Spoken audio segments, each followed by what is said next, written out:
Good afternoon. Thank you, everyone, for tuning in to another broadcast of The Cows. It is Saturday, August 14th, 2010. Appreciate everyone supporting the program. I'm certain you could be doing other things with your gorgeous Saturday afternoon. We want to hop right to it. Should have an excellent broadcast today. Our guest for today's program has written a ton of material. I've tried to link to his blog and one of the essays that we're going to discuss today, but a prolific writer. He authored Cultural Insurrections, Essays on Western Civilization, Jewish Influence, and Anti-Semitism. Also authored Separation and its Discontents, Toward an Evolutionary Theory of Anti-Semitism. He has written more than 100 scholarly essays and reviews. He holds a master's degree in evolutionary biology and a Ph.D. in Biobehavioral Sciences. Many of his essays are available in the Occidental Quarterly. He also contributes to the online blog, the Occidental Observer. The web address, theoccidentalobserver.net. You can check out many of his blog posts there. He is a professor of psychology at California State University, Long Beach. Real privilege to have him on the program. The main essay we're going to be focusing on today is titled Psychology and White Ethnocentrism. It's linked in the description for this program. You can just click the title for that essay, and you should be able to read it as a PDF file. Real privilege to have him on the program. Our guest for today's broadcast, Mr. Kevin MacDonald, Ph.D. Professor MacDonald, are you with us? Yes, I am. I'm right here. Good to be here. Outstanding. Thank you so much for sharing a bit of your Saturday afternoon with us, sir. No problem. Outstanding. For some of our listeners who may not have visited your blog or read some of the essays and books that you've authored, could you just share a little bit more about your background information and what you teach at University of California, Long Beach? Well, I thought you did a pretty good job there in the introduction. I'm a professor of psychology. I teach mainly child development, but also evolutionary psychology and personality psychology sort of thing. And I've done that, right? I do quite a bit of academic writing as well, as some of the stuff that you were mentioning, mainly in those areas, evolutionary psychology and personality psychology.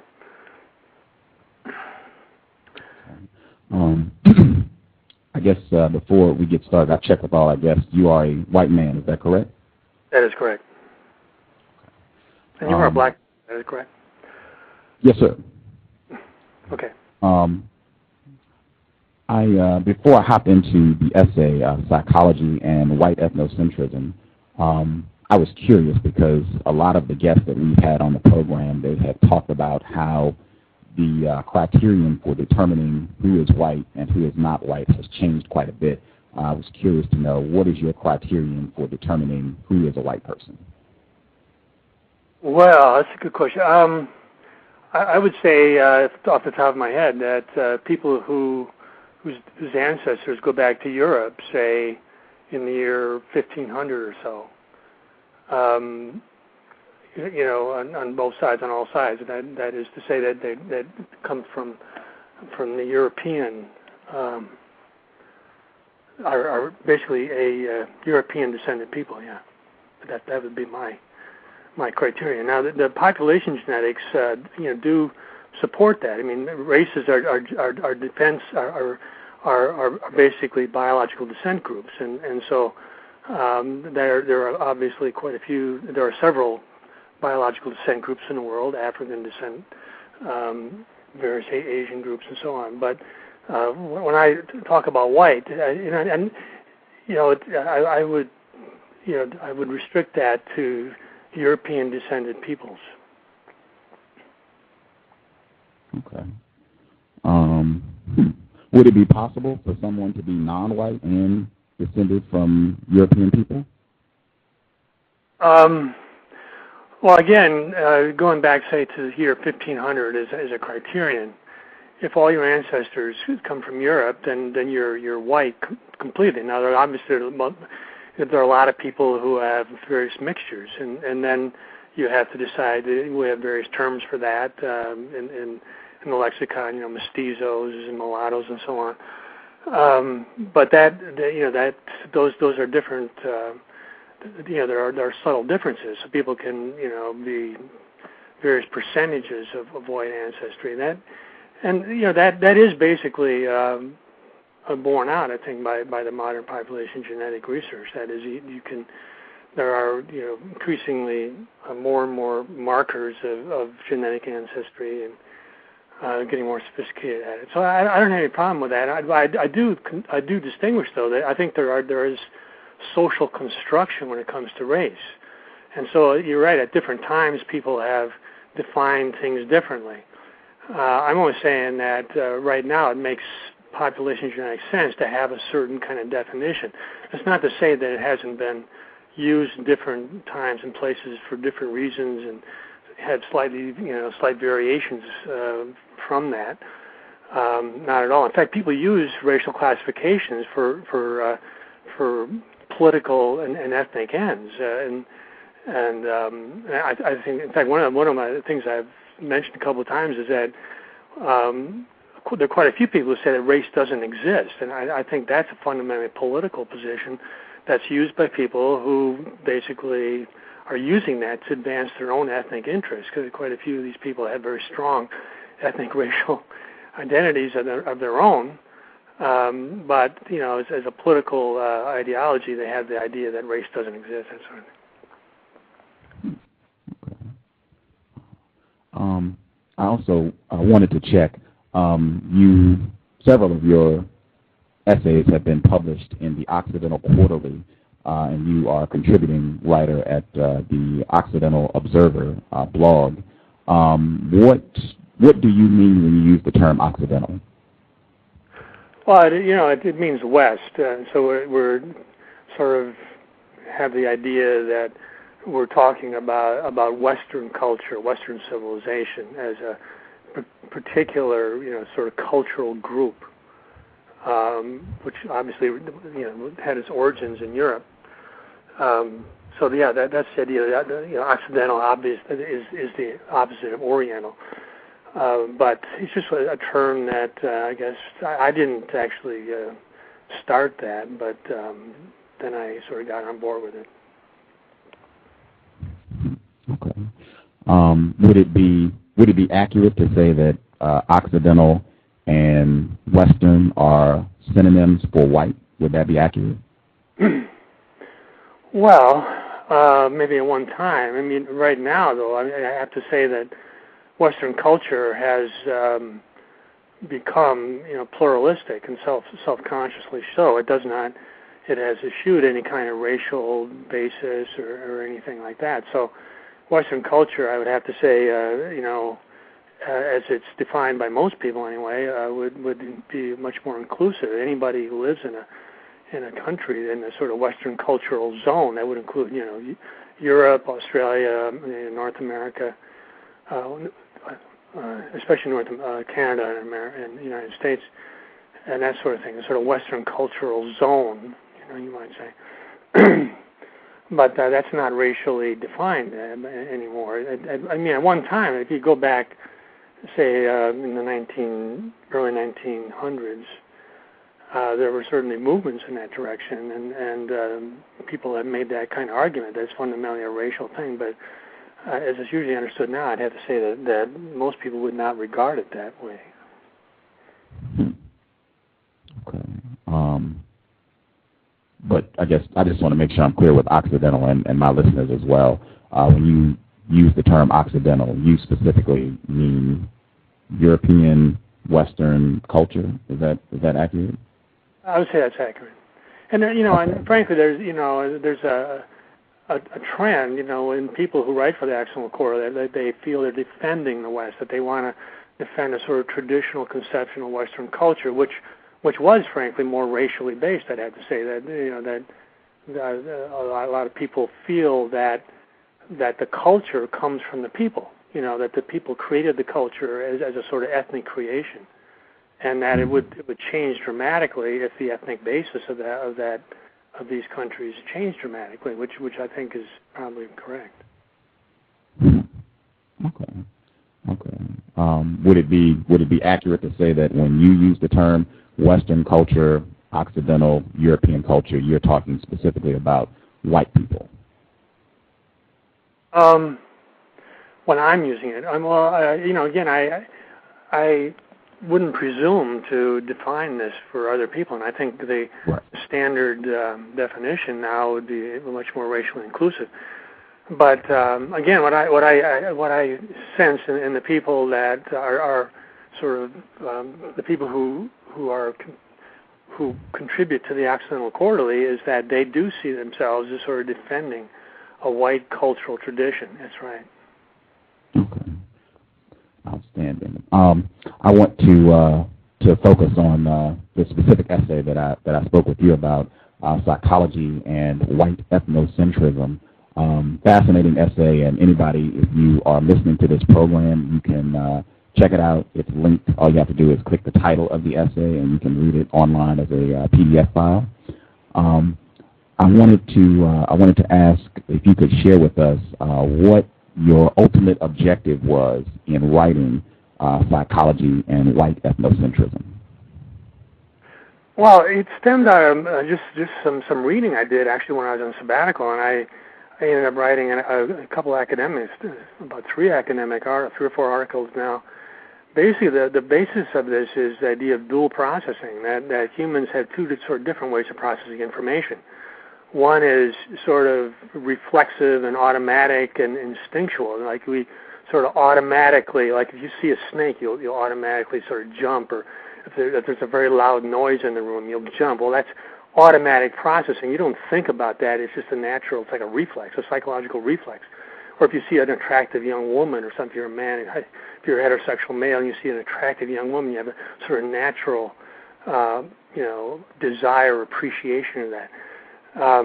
That's just because of our evolutionary heritage. That's the way our mind is designed, and it's not really thought out. It's not planned. It's not like one of my examples I use in my classes is face recognition. If you know somebody and you're looking at that person, you automatically recognize them. You can't decide, well, I'm not going to recognize this person. I'm just going to, it's not possible. In other words, your brain just naturally looks at this thing and it categorizes as someone you know. Well, so that's half of the brain, or even most of it, is these automatic processes.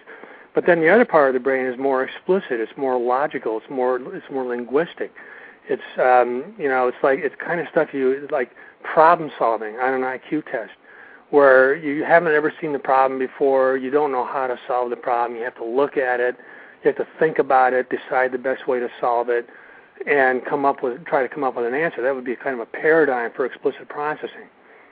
But if you're reading a newspaper, it's basically going to be explicit processing, where you think about things and draw conclusions, make inferences. These are not really part of the ancient, evolved brain. It's really part of this very much more recent cultural, much more influenced by culture and language type of processing. So the basic idea in the paper is to talk about conflicts between these two parts of the brain, focusing particularly on ethnocentrism. And the idea is that ethnocentrism is a biological predisposition that all humans are prone to. That is, we tend to favor our own. We tend to form in-groups and out-groups, and we tend to be attracted to people like us and that sort of thing. And we make unconscious, subtle discriminations. And this is actually a lot of social psychology, research showing that people in interviews or whatever, they're unconsciously making stereotypes. Obviously a lot of this involves say blacks and whites. That there are stereotypes about black people, stereotypes about white people, And so we sort of automatically process all that information, and it biases our perceptions and our conclusions and so on. But the idea is that the explicit part of our brain, the more conscious, the more cultural, linguistic, is able to control those kinds of things. And so the point of the paper was really to sort of draw some of that, to talk about how ethnocentrism among white people is controlled. I mean, and a big part of our culture, a big part of Western culture now, really is to control the ethnocentrism of white people, to try to sort of suppress it, to make them feel guilty about any sense of their own having being part of this race, having interests as a white person. So that's really what our culture is doing now, and it really works on a lot of automatic processing mechanism. That is, you're constantly reading newspapers, you're watching movies, you're reading things, and those themes are constantly put out there, and people gradually get suffused with them, and so that then you start to suppress those tendencies. And for example, one of the studies I think that was described in there was a study where these white subjects were looked at photos, I think of black people or something like that. And independent of what they really said, they were then told that they were biased or prejudiced in some way. And so then they kept showing them after that. And what it showed was that people slowed down their processing, and they became much more explicit. And they actually, if you hooked them up neurologically, you could show that the sort of higher processing parts of the brain, the prefrontal cortex, is actually sending down these inhibitory fibers and controlling these more automatic parts of the brain. And so these subjects are basically, they sort of understand that they don't want to feel themselves prejudiced or something like that. So they then take time and try to inhibit those processes. So that's what's going on, I think, in the culture as a whole now. That the culture is trying to sort of enter through the highest parts of the brain, the prefrontal cortex, and sort of control these lower parts of the brain. And actually, after a while, these responses can themselves become automatic, so that white people, after they're sort of like conditioned rats, where they see these situations, and then they automatically start inhibiting and controlling their ethnocentrism. And so that's essentially the thesis of the article. I think it would be helpful for our listeners to really get a grasp of the purpose of this essay. If you could explain what you mean when you say ethnocentrism. Well, ethnocentrism is a sort of a bias and favoritism towards your own group, towards your own ethnic group specifically.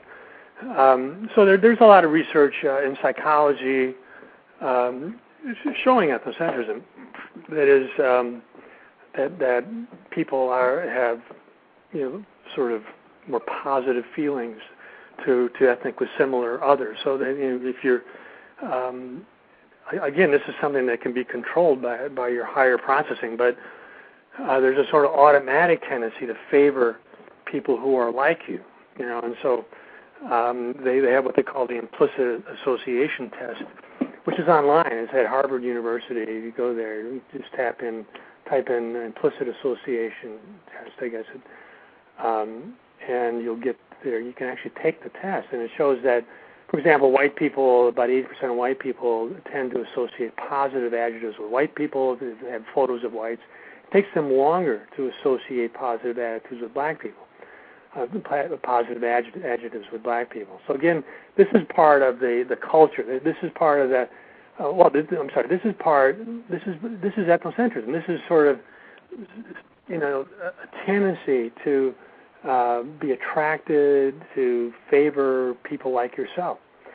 And it's pretty pervasive. As I said, about 80% of white people do that. Well, again, what's happening now in the explicit culture is attempts to sort of override that and to associate, if you look at a lot of movies, a lot of TV shows, to associate positive traits, say, with black people. Well, now we have a black president, so that is when that happened, there were a couple of publications by social psychologists or comments in the media that this would have effects on the sort of subconscious association processes among white people. That is, you start to see a black person as a powerful person, as someone who can talk well, who can is very intelligent and has a lot of responsibility and all that kind of stuff. So it changes the sort of automatic stereotyping processes and sort of negative associations that I think are more sort of automatic, that partly as a result of biological tendencies towards ethnocentrism. I don't know if does that help? It did. I wanted to see if I can summarize the purpose of the book now that I have a better understanding of what you mean when you say ethnocentrism. Purpose of the essay, Psychology and White Ethnocentrism. And you can let me know if this is an accurate summary. That this paper is focused on the current cultural programming that is overriding the natural genetic tendency of white people to be biased towards and show favoritism towards other white people and or be prejudiced against non-white people. Would that be an accurate summary of what you're talking about in the paper? Yes, that's pretty accurate, yeah. That is accurate. Okay, and you get very specific with regards to the implicit responses of white people and explicit responses of white people with regards to ethnocentrism, correct? Right. If you look at the paper, I'm just got it in front of me now.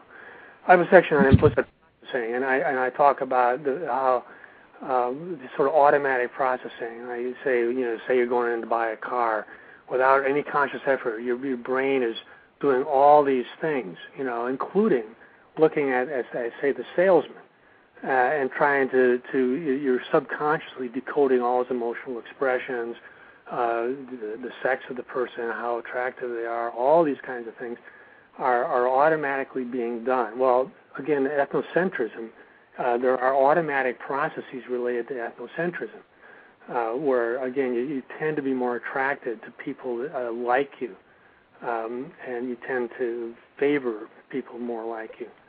And that's biologically adaptive. I mean, if you think about evolutionary history, we've tended to sort of live in groups of our own kin, with people who are like us, and we tended to band up with to sort of band up with them and to defend our interests and so on. So there seem to be a lot of those mechanisms. Ethnocentrism is one of them. But they are controllable by the more recently evolved parts of the brain, is the idea. Okay. Let's see. I wanted to just make sure I was clear. You are saying your view is that there is a genetic predisposition for people to have these natural ethnocentric tendencies. And for white people specifically, there's a natural genetic predisposition to have white ethnocentrism for white people. Is that accurate? Well, for everybody. If you go to that paper, I have an appendix. It's called Biological Roots of Ethnocentrism. It starts on page 31, I guess. And there I just review the scientific literature on ethnocentrism.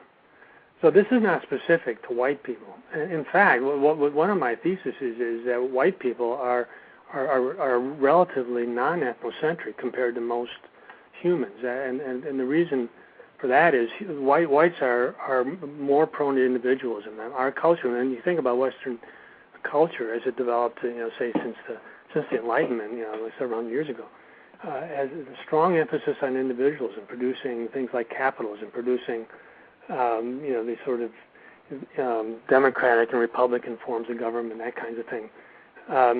But a strong emphasis on the individual, pursuing your own interests, pursuing your own sort of goals, not so committed to the family, not so committed to your kin group, and so on. So Western white people tend to be relatively individualistic, and that means they're less attracted. They have less of a sense of a sort of coherent ethnic group. And that's one thing, you wrote at the beginning of the show, you mentioned my books on Jews. Well, one of my things about Jews is that they're very ethnocentric. They have a strong sense of Jewish peoplehood. They have a sense of Jews as sharing a biological, well, even if they don't have a sense of that Jews share a biological background. In fact, they do share a biological background. They're strongly attracted to other Jews, have a strong sense of Jewish interest and Jewish peoplehood. They prefer Jews as social partners and so on. So that's what ethnocentrism is biologically. But Jews, I think, are on one end of this dimension, and white Europeans tend to be on the other. And the other point of this is that this cultural programming against ethnocentrism doesn't work very well if you're strongly ethnocentric. It's hard to override it. And so I think Jewish ethnocentrism is very hard to override. It's not going to be overridden by any cultural inputs that I know of. But I think the fact is that white people are much more susceptible to having their ethnocentrism being overridden. They tend to be sort of individualistic. They tend not to, form these strong in-group, out-group things. They have certainly that they have tendencies towards that, but not as strongly as other people, as I see it. Again, the cows. Our guest, Professor Kevin MacDonald, Ph.D. I want to move forward to some of the specific aspects of the essay. I just want to make sure our listeners are clear. A key aspect of this essay involves comparing and contrasting implicit attitudes and responses of white people specifically versus explicit responses and attitudes of white people. And just to break down, implicit responses, unconscious, natural reactions. Implicit response, you see a snake, you're afraid, that would be an implicit response. Explicit response, getting a puzzle, someone telling a joke, you actually have to do some thinking. It's not a reflexive response. Would that be accurate, Professor MacDonald? Yes, that's quite accurate. And now, one of the things I talk about is implicit whiteness, and that may be a good way to talk about some of the ideas that, in other words, white people, without saying it, without even wanting to mention it, tend to gravitate to sort of white things, like NASCAR is one of the examples I use. If you go to NASCAR, it's overwhelmingly white. It's like a white thing. And yet, if you go there, they wouldn't say, "Well, I'm doing this because I'm white" or something like that. And if you gave them one of these tests of their attitudes, they would have what they would tell you explicitly is that they have no prejudices, they have no biases of any kind. But in fact, if you look at their friends, if you look at where they go, the types of activities they engage in, they tend to hang out with white people. And one of the other things I talk about in the article is white flight. Well, one of the big social movements since the 1960s and desegregation, all that has been for white people to sort of move away when their neighborhoods have been, when other peoples have moved into their neighborhoods. They tend not to want to do that. So but they don't necessarily talk about that. And a lot of the people who do this are very upper middle class. If you ask them, they're very liberal attitudes and all that. But at the implicit level, unconsciously, they want to be with other white people. And so they move to these areas. They enjoy classical music. They enjoy things that are when they go to these things, are going to be overwhelmingly white audiences and white groups of people. They're going to want to move to white neighborhoods and that sort of thing. On page, this is actually going from page 10 to page 11 in the essay, Psychology and White Ethnocentrism. One of the things you talk about in this essay is the contradiction between the implicit behavior of white people and the explicit behavior of white people. And I'm just reading from the essay, starting on page 10. It says, as described below, research has shown that there are often conflicts between implicit, unconscious attitudes held by whites on racial issues and consciously asserted explicit attitudes. Explicitly asserted attitudes are much more likely to be politically correct. That is, they are much more likely to conform to the more or less official racial ideology sanctioned by the media and the academic and political establishment. Could you kind of elaborate on that section a little bit? Yeah, it's what I was basically talking about a minute ago. And let me go down. I was on that page. Let me go down where I talk about the school busing thing, and there's a very nice study. I can't find it right now, but showing that people in these, the white people, who would move to these areas, very very white areas, to escape mixed neighborhoods. But when you interview them, their explicit attitudes were very unprejudiced, unbiased. They were very liberal and all that, and that's what I'm saying. It's politically correct. They are, and I think they are sincere about these beliefs. I don't think that they're lying or something like that. I think that they see themselves that way. But at the same time, their behavior is reflecting this implicit, this unconscious attraction to other whites, wanting to be around them, be in the same neighborhood. They feel more comfortable there, and they don't feel like they have to just that sort of thing. And actually, there's also evidence that black people prefer to sort of live around a sort of critical mass of blacks. I mean, for example, middle class blacks. And I blogged about this, but I can't remember the exact citation. It was a newspaper article in Chicago interviewing blacks who were middle class and had a lot of money, and they could sort of live where they wanted to live. But they tended to want to live around, not necessarily all blacks, but they wanted to be in an area where there are a lot of blacks. So I think it's a general human tendency to do those kinds of things. That's what I call implicit whiteness. You could also talk about implicit blackness just as much. The idea that there's sort of unconscious biases, unconscious preferences that people have, and they're coming out of the more primitive parts of the brain, so we often act on them without really consciously doing so, or our conscious rationalization of what we're doing has nothing to do with that. Well, you say, I didn't. It's not that I don't like black people. It's just that I want to be in an area where it has a better school or something like that. And so you don't say, so you sort of rationalize it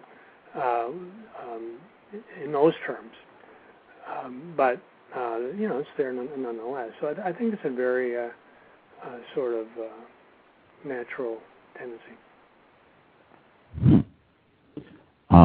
You talk about in the essay a part of this natural tendency involves white people wanting to be around other white people to enjoy and participate in white culture. And I was just curious if you could share what do you mean when you say white culture? And specifically, I've concluded that culture is really about what people do. The things that people do is what constructs a culture. So what exactly do white people do that's different from what other people do?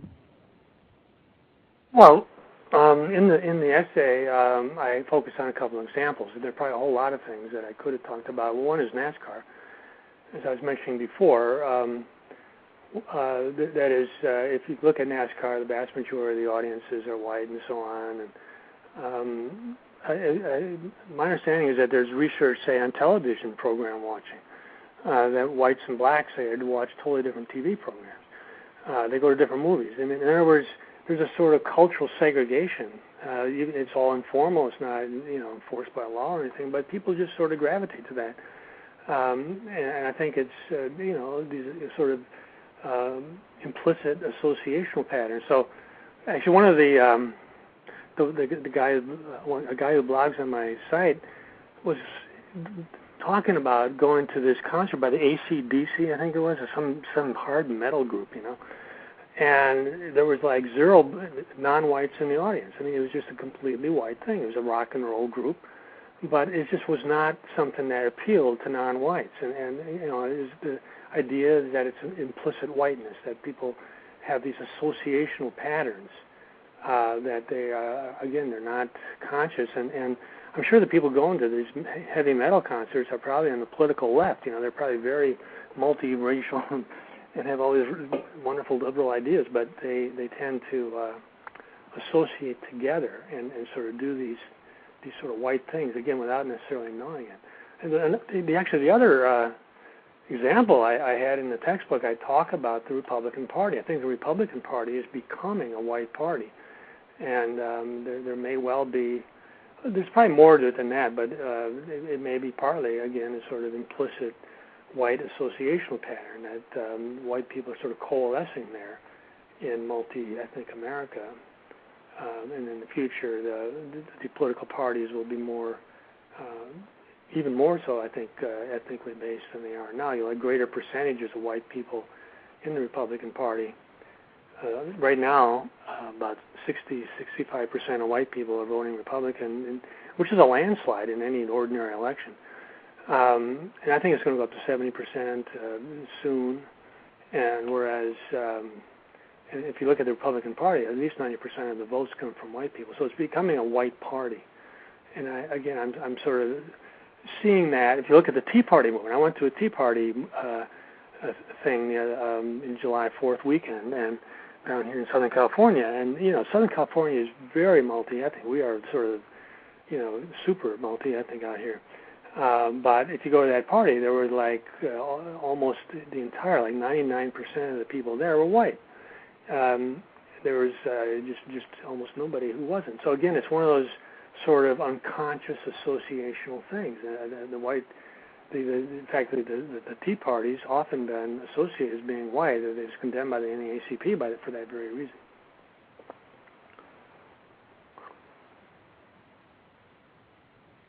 I guess the other example I have is country music. Anyway, go ahead. Oh, please continue. Well, just country music is another good example. Now there are a couple of people. I listen to some country music. There's a black artist. What's his name? Used to be with the Blowfish. What's his name? I don't know. Anyway, he's black, but there are very few. If you just watch country music videos and look at who's performing and who the extras are, the actors and the other people they just bring in, it's like 90-odd% white. And you have the feeling that the ones they do bring in are sort of there to sort of spice it up a little bit. If you go to actual concerts, you see very few non-whites at those things. So again, it's seen as sort of the culture of rural America, which is almost very strongly white. And if you look at the words in the lyrics, they tend to sort of reflect to reflect traditional white culture, especially the culture of white Southerners. So that's another one of these implicit white things. And if you look at the country music websites, the sort of official ones, they are very worried about the fact that they're so strongly associated to be white. They try to promote black artists and so on. But how many black people really want to become a country music star? So it's not going to happen much. And I think there are a lot of subtle pressures, and ultimately you have to sell records and so on. There's only so much that media can do for an artist, and so I think it's going to remain very much a white enclave. So again, I think what we're seeing now in our country is more and more this sort of racialization and sort of ethnic sort of ghettoizing, and white people, because whites are slated to be a minority, are going to be just that. They're going to behave like a minority more, and they're going to assert their interests, and they're going to have these cultural forms. And there'll come a point when country music and NASCAR will be seen not as as implicitly white is something that people unconsciously do, but explicitly so, and they'll sort of be proud of it. And this is us, and this is the way we are, and sort of, warts and all. You can take it or leave it, kind of thing. I don't know. We'll see. Again, our guest, Professor Kevin MacDonald, Ph.D. On page 17 of this report, you talk about how even in very young children, ages 3 and 4, that they tend to have an unabashedly explicit bias for their own race. And you kind of give a detailed explanation of how this evolves as the child ages. And I thought it was really interesting because it seems that the explicit bias that white people have that you're talking about, that declines as the child gets older, but the implicit bias, the implicit white bias, that does not diminish. That stays pretty strong, and you can see that evidenced in the behavior of white people as they age. Can you kind of talk about that a little bit? Yeah, I thought that was very interesting too. The idea there is that that young kids, they don't know the social conventions and everything, and so they're likely to be very strongly, unabashedly, in favor of their own group, and probably especially if their parents are on board with that. But as they get older, I think they're more aware of cultural constraints. They're in the school system. They know what they can and can't do, and so by the time they get to college, even they tend to reject any explicit statement that I prefer white people. I think white people are great or something like that. Whereas if you look at associational patterns, sort of implicit biases, that in the early grades, in kindergarten, preschool, you'll see white kids, playing with black kids, and there's not much sort of discrimination going on. But as kids get older, you see these cross-race friendships sort of dropping out, and by the time you get to high school or college, I teach at a university, you look around the campus, and it's pretty much all, different ethnic groups hanging out with each other. You go walk on, down the corridors, and you see Asian kids hanging out with Asian kids. You see black kids hanging out with black kids, white kids hanging out with white kids. So you see much more of a segregating process. And again, if you interviewed these kids, they would tend to have very liberal attitudes about race, very explicitly liberal.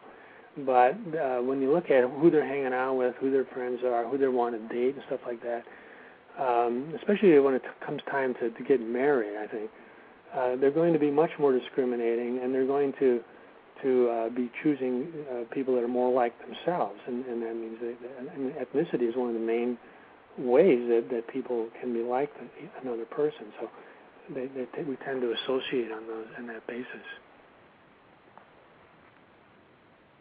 I just wanted to be accurate. You said that when you look at like adolescents, these sort of cross-racial friendships between white people and non-white people, they begin to diminish. In your report, I thought you were just looking at white people and saying that white people didn't have these friendships with non-white people. Once they got 16 and on up, you started to see an evaporation of white people having these relationships with non-white people. Do you have reports that show the same trends for non-white people, that they stop associating with white people once they get older as well? Yes, that'd be my understanding. Let me see here. It's been a while since I looked at this, but I'm pretty sure that that's the case.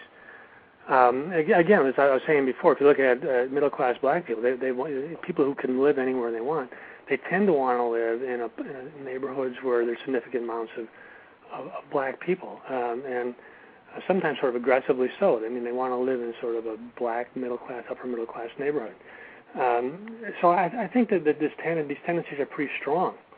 And again, when I'm talking about my experience on campus, it's not just white people are hanging out with white people. It's black people. The other groups are also segregating on the basis of race. So it's a pretty strong tendency, I think. And when in that essay, if you look in the appendix, I talk about the biological basis of it, how what the research shows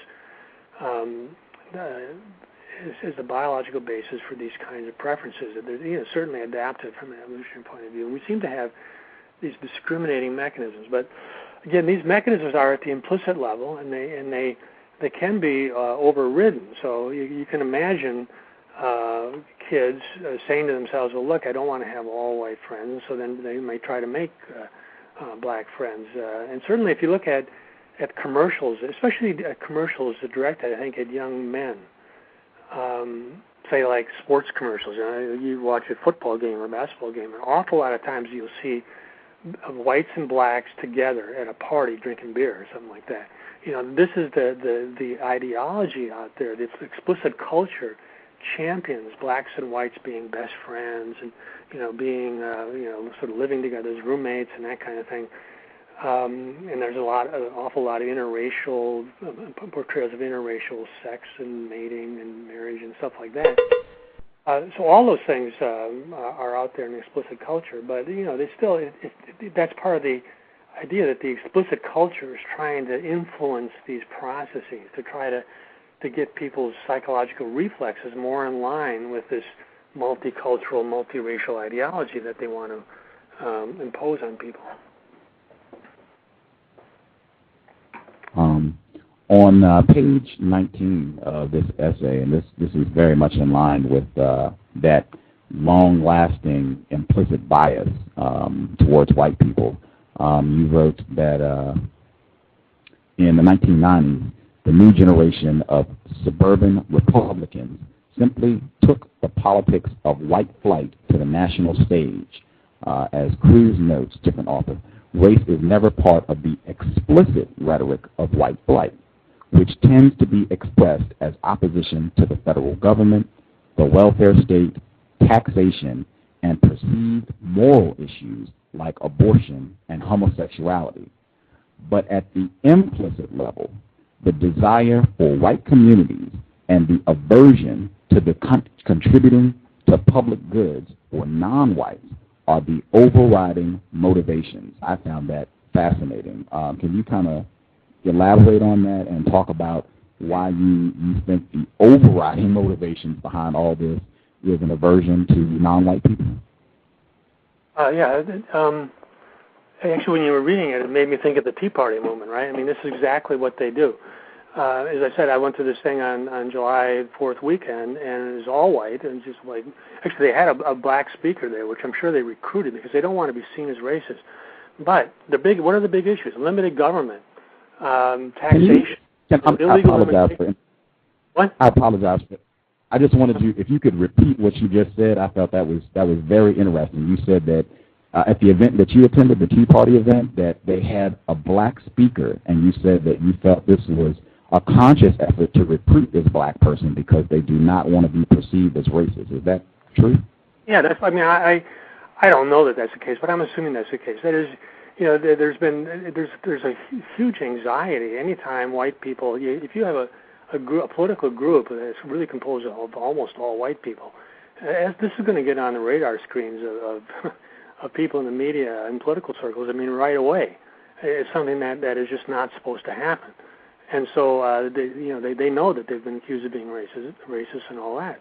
And so one of the speakers there was a black woman, and she talked about her belief in limited government and her opposition to illegal immigration. I forget exactly what her issues were, but they fit with the general attitudes of the party. I mean, and you can see that like when Barack Obama became president, what did the Republicans do? They got what's his name, Steele, to be the chairman of the Republican Party. Yeah. So the idea is they don't want to be seen as racist. They want to project an image, even though the Republican Party is 90% white and probably going to be more so. That they want to project an image that it's not really that way, and that we're welcoming to everybody and all that. But at the implicit level, I think it is. And but yeah, the guy you are quoting is a social scientist, Kevin Cruz, who wrote an academic book published by an academic press. And this is what he's saying, and I think he's right. I mean, I think there's a lot of anxiety, and I think abortion, for example, and homosexuality, the same-sex marriage thing, which is such a big deal in California. And I think a lot of the people who are opposed to that, they see this as like a big cultural thing, but their real concerns are much more basic. They have to do with displacement, with the fact that they're becoming a minority, that they have less political power, And so they're concerned about these things much more than they are really about same-sex marriage and stuff like that. It's sort of, and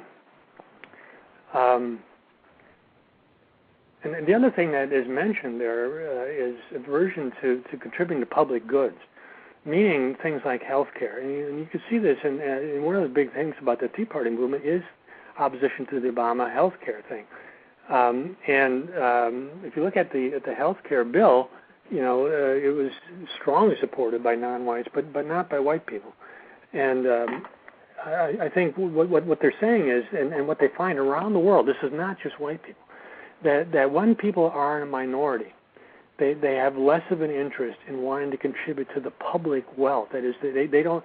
I mean, if you imagine a white taxpayer now, they're saying, well, should I be behind this public health care thing? A lot of these people actually could use public health insurance themselves, but I think what they're sort of implicitly saying is my tax dollars are going to be spent supporting the health insurance of non-white people, and so people unlike myself. So once again, it's a matter of preferring your own and not wanting to contribute to services and other things for non-white people. And this is a very bad sign, I think, for the future of America, because as whites become a minority, they're going to be less and less willing to contribute to public goods like healthcare. So they're going to oppose these things just because they feel that they're not going to benefit as much as other groups. And again, this is something you see around the world. All the research on multi-ethnic societies shows that there's less contribution to public goods. People are less interested in trying to have a good, general health care system. They try to, help their own people. They don't want to, produce a general health care system that would help everybody, because a lot of these people are not your own people, and you see these other people as contributing less or not as deserving or something, and so that you're less likely to want to make these contributions. So that's the kind of thing that is going to become contentious in the future, inevitably, because now whites are only 65% of the population, and when they get less and less, they're going to be even more, I think, concerned about defending their interests, and seeing, concerned about the fact that if they make more money, well, that's one thing, but that also means that their taxes are going to be used to support people unlike themselves. And so a huge part of the Tea Party movement and conservatives in general is simply to lower taxes, because they don't want to support the public goods like health care, like even Social Security. At some point, they're going to want to cut back on all those things because they're going to be seen as not benefiting themselves. Again, this is a normal, universal human tendency. They've documented this around the world, and so it's something that everybody should think about what the future is going to bring. Again, the cows, our guest, Professor Kevin MacDonald, Ph.D., Professor of Psychology at California State University, Long Beach. You already talked about how NASCAR and country music, these are examples of implicit white communities where the white people who support NASCAR and country music, they have not come out and said explicitly, this is NASCAR is just for white people, no non-whites allowed, but that's kind of what it looks like. You don't see a lot of non-white people at the NASCAR events and country music, so on and so forth. You talked also in this report about how the NBA kind of gives you the opposite end of the spectrum, where white people are becoming less interested in the NBA, and because it is perceived as being a predominantly black, non-white league. Can you kind of share some of your thoughts on that? Yeah, I found some evidence of that, and it's hard to see, how this will play out in the future. I think there is a sort of subset of white people that are urban. They're much more liberal on social issues, feminists, and so on. And these people definitely live, and I think they are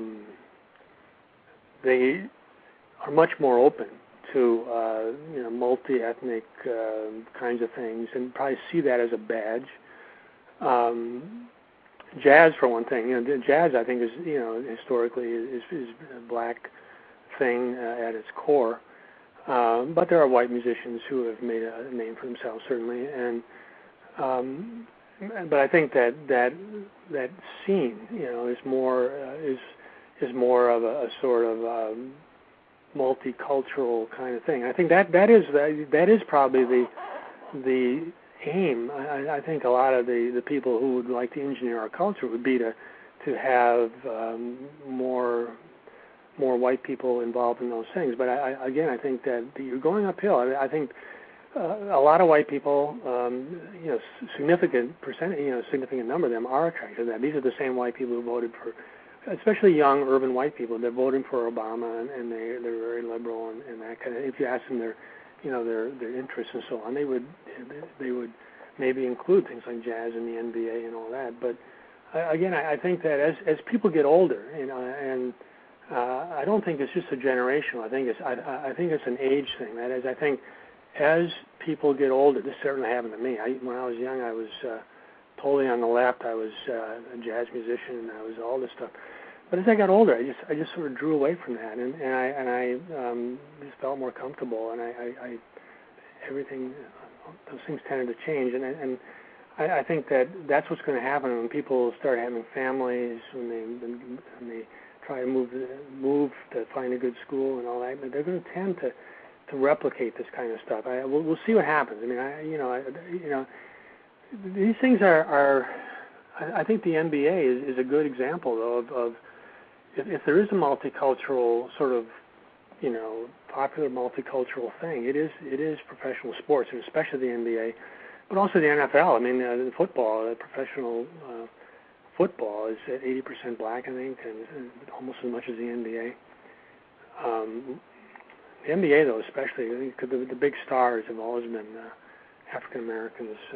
There've been some non-white, some white guys who are really good, Larry Bird and so on, Dirk Nowitzki now. But they're just relatively.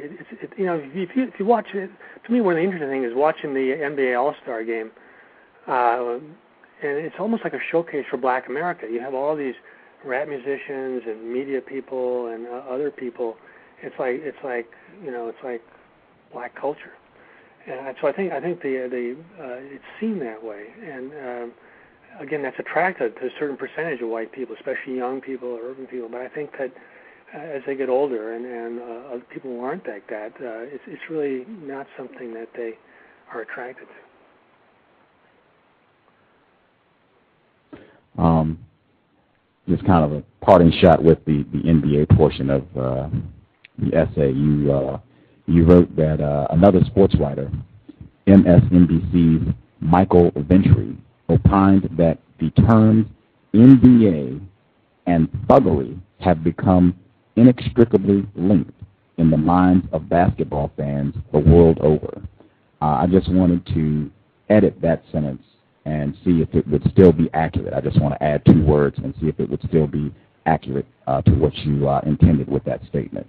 My edit would be the terms NBA, thuggery, and black have become inextricably linked in the minds of white basketball fans the world over. Would that statement still be accurate?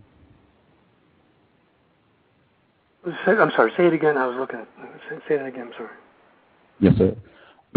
My edit to your sentence would be NBA, thuggery, and black have become inextricably linked in the minds of basketball fans, white basketball fans, the world over. Would my edit to that sentence, would it still be accurate? Would it still represent what you stated? Yeah, I think so. The fact is the NBA is extremely concerned about their image when it comes to violence because, and so they have huge penalties now on players who fight and that sort of thing. I think that's partly that they want to get rid of that image. I mean, that is just death to them. They don't want to, think of the NBA as sort of like, something out of full of violence, and that plays into stereotypes that whites have of blacks anyway. So they have dress codes, for example, in the NBA. They make them dress up in sport coats, I think, and that kind of thing.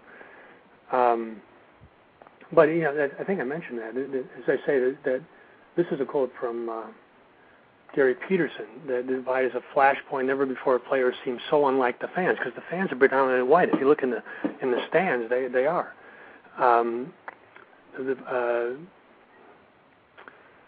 They talk about he talks about the dress code there, and he said that basically David Stern, the commissioner, was saying, quit dressing like typical young urban African Americans. You're scaring the fans. So I mean, that's the thing. They don't want to give that image.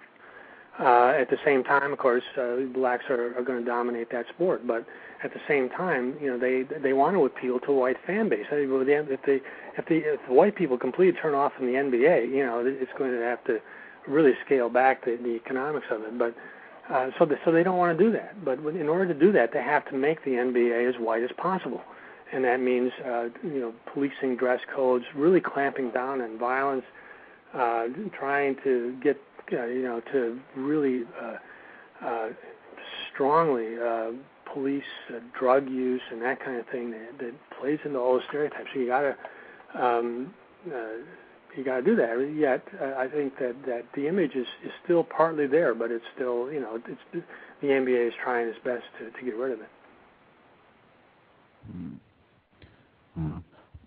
On page 20 of the essay Psychology and White Ethnocentrism, you presented some really, to me, it was very startling, that showed a correlation between white fertility rates and explicit white bias, support of white identity, white people.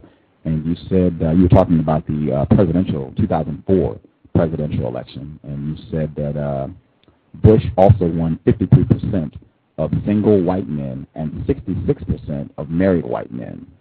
Bush carried 25 of the top 26 states in total white fertility, while Kerry won all 16 of the states with the lowest white fertility. The correlation between total white fertility and Bush's share of the vote was 0.86. Unless I'm incorrect, it seems to me that white people that have higher fertility rates are much more explicitly in support of white people, white ethnocentrism. Is that accurate? Well, no, I think it's not that they're explicitly in favor of white ethnocentrism. It's just that if you look at the states that voted for Bush, and they're predominantly, almost all of Bush's votes came from white people. The ones that this is Steve Saylor's research. The ones that voted for Bush were the ones where there's highest fertility. And again, there's a big divide in this country among white people. And if you white people who are more religious, more traditional, tend to have more children, and they also tend to be more socially conservative. That means you're going to vote Republican. I talked a minute ago about these urban white people, the young urban white people. Well, they tend to have low fertility. They tend to be very feminist. They tend to not want to get married, or if they get married, they don't have kids, and that kind of thing. So, and those white people tend to live in big urban areas which vote Democratic. So that's really the origin of that. It's not that they're explicitly saying we're white or something like that, and all that. It's actually an implicit bias, but. The correlation is there between white people who are fertile and believe in marriage and having kids and the socially conservative values. I mean, it's actually true with all religions. If you look at Judaism, for example, the Jews who are having kids are the conservative religious ones.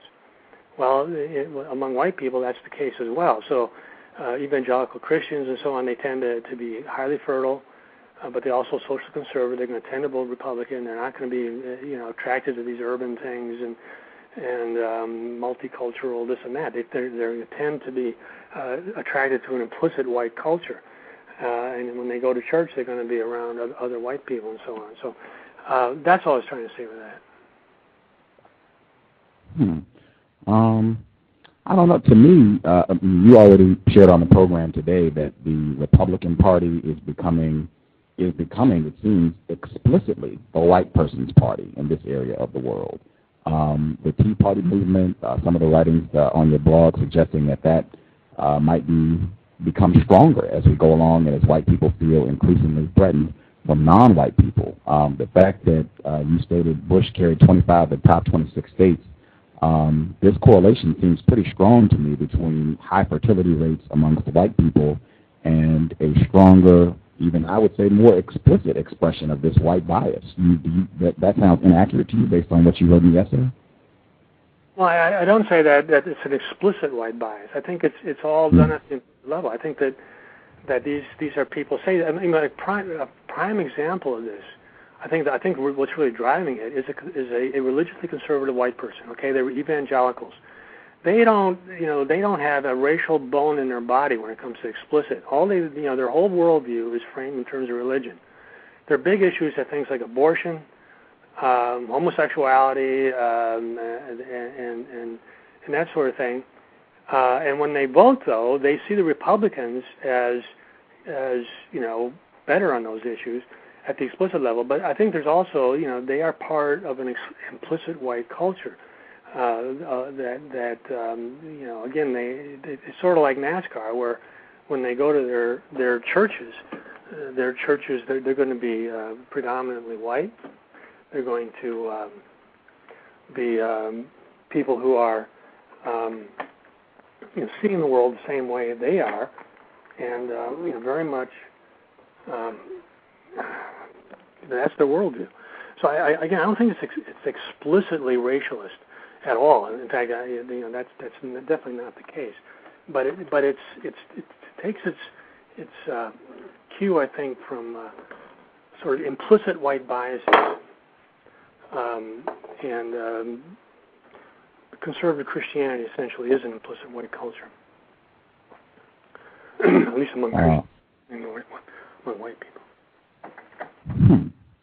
Based on your observation, do you see any sort of correlation between fertility rates and white people that are more likely to participate in the Tea Party protest?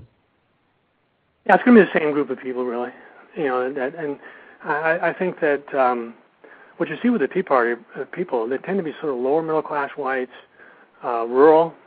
A lot of them, they're not the well off whites. They're not elites by any means. But they're not impoverished, all uneducated rednecks or something like that either. So, but they're definitely tend to be non-elite whites, and they tend to be more, religiously conservative, traditional, and that means higher fertility. Yeah. Okay. You could say, from an evolutionary point of view, that we're having natural selection in favor of religion. People who are religious have the children, therefore, in the future, that will change the white gene pool, and will change any other group. A good example is Mormons, and Mormons are very fertile. So people who are traditionally religious tend to have more children. And one of I think the problems that whites have as a group is that so many of us have become unreligious. And so that means that they tend not to worry about fertility issues, and so whites are not even reproducing themselves now. You talk about how even the Republican Party increasingly becoming a white person's party, the need for an explicit white identity and white people being explicit in their support of identification with white people, the white race. What would this sort of explicitly open, identified white community look like? Well, I do think, that white people will eventually develop an explicit sense of being white, and there will become a white ideology. As whites become less and less a percentage of the population, it's going to be pretty natural. I mean, if you look at black people have an explicit, they have explicitly black organizations, NAACP, that are designed to advance the interests of black people. Well, at a certain point, white people will have the same needs to do that. and they will do it explicitly on the basis of whiteness. My idea is that whites should do it sooner rather than later when they still have a lot of power. That if they wait, they are going to be have less power and they'll be less able to assert their interests than they would have if they did it now. But of course, the official ideology, the official explicit ideology, is that white people should not have any racial identity. That they have no they should have no sense of white interest. They should not band together on the basis of being white. I mean, people sort of joke almost about that the Republican Party has become a white person's party. I know Jon Stewart of The Daily Show, they bought a big sign at the Republican convention in Minneapolis in 2008, I guess it was, and the sign said something like, welcome all you rich white guys, or something like that. Well, Republicans are not all rich, that's for sure. A lot of them are lower middle class white guys that we're talking about, this implicit white culture. But the fact is they are white, and if you look around the Republican convention, it is a white person's convention. And they do their best to promote the few blacks they have and so on. But it's a white party, and if it became explicitly white, what that would mean is then they would say to themselves, okay, we are a white person's party. We have to pursue explicit white interests, including, for example, restricting immigration, not allowing this country to be, not allowing whites to become a minority. That would be a white interest, obviously. And white people would then organize on that basis to pursue that interest.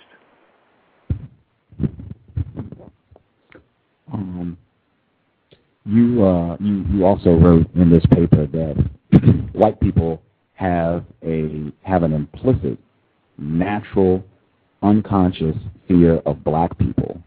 I was just curious, do you have a theory on what is producing this implicit fear of black people amongst whites? Well, this comes from some research, and what page is that on? Did you have it? Give me 1 second, I'll get it for you. It is... Well...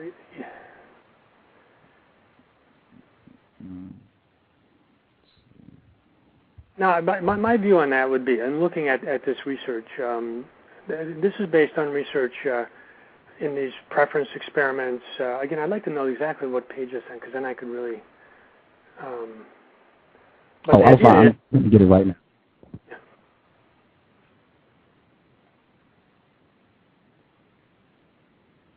Feel free to continue, and I'll just insert exact page number and paragraph as I get it for you, sir. Yeah, okay. Well, the idea is that white people in these preference experiments where you have photos or something like that tend to have preferences for white people, and that photos of black people that are presented to these guys, to the subjects, in very short time spans. These time spans are too short for them to be explicitly processed. You're not even aware of it. So you see these things, they flash on a computer screen so fast that you don't even see it. But they can then assess the reaction to the photo.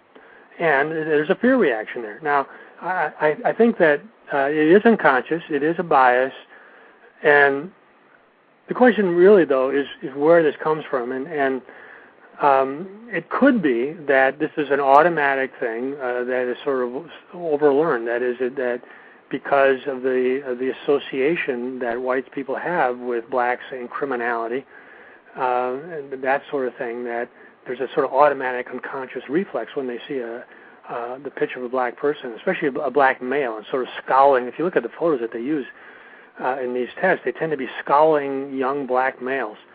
And the idea is that this produces a sort of natural a fear reaction. Well, as a matter of fact, any kind of scowling face will produce that. But I imagine there's also this sort of in-group, out-group thing that race is categorized, and that there's an automatic negative out-group kind of thing going on there. Anyway, that's what the experiments show. And so, again, what I see happening, though, is that in the explicit culture, is that movies, commercials, and television shows and so on are doing their best to reverse those stereotypes. And again, when Barack Obama was elected president, these social psychologists were rejoicing because they felt that this would go a long way to removing those kinds of biases that we're just talking about. That is, at some point, if white people, there might come a time when the automatic implicit bias against black people would be actually removed, and that the sort of knee-jerk reaction would be that black people are wonderful, they're smart, they're non-criminals, and that kind of thing. And so that can happen.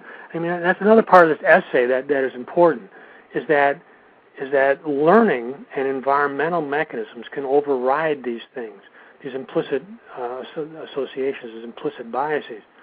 And so what the media is doing is drumming into the audience these associations, and after a while, all the psychologists are pretty confident, I think, that in the long run, that will override the implicit biases that white people have. Again, I don't think there's any concern in the media about implicit biases that black people have or Asians have or something like that, or certainly not that Jews have. But there is a deep concern about the implicit biases of white people. I did find the page. This is on page 37, the essay, and it's about midway down the page. It basically says that so it's interesting that for white people, looking at photos of blacks triggers a fear response in the same way that pictures of snakes and spiders do. This basic procedure is to show, say, a white subject various photos: flowers, black people, white people, snakes, automobiles, some of which are followed by a mild shock.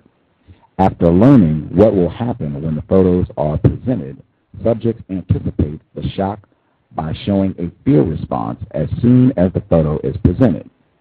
Then the shock is discontinued. The results are that even after the shock is discontinued, white subjects show a fear reaction to photos of blacks and snakes, but not to whites or photos of harmless things like flowers that had been paired with shocks. This is consistent with the theory that whites have a natural fear of blacks and snakes. Yeah, but what I probably should have said too, though, is it's also consistent with the idea that there's a sort of prolonged cultural conditioning of blacks as scary, and blacks as associated with criminality or something like that. So that study by itself, I don't think, really shows that there's a genetic tendency, but it is consistent with it. What I said there is true, but it is consistent with it, at least, that and in the case of snakes, I would argue as an evolutionary psychologist that all humans, there's a sort of tendency there to fear snakes. I myself have. I hate going to zoos and even looking at snakes. But with black people, it may be more of something that's been sort of drummed in culturally. Although it's hard to believe that nowadays, because that the explicit culture is so geared towards removing those kinds of stereotypes. So I don't know. It's hard to know exactly what the source of that is. Do you think it's possible that natural implicit fear that whites have of blacks could also be a part of evolutionary psychology? Yeah, it could. And one of the this is in the appendix now, and the appendix has a lot of interesting stuff. One of the things there, there's a section called "Is there a humankind's module?" And the idea is that even very young children naturally classify people according to race.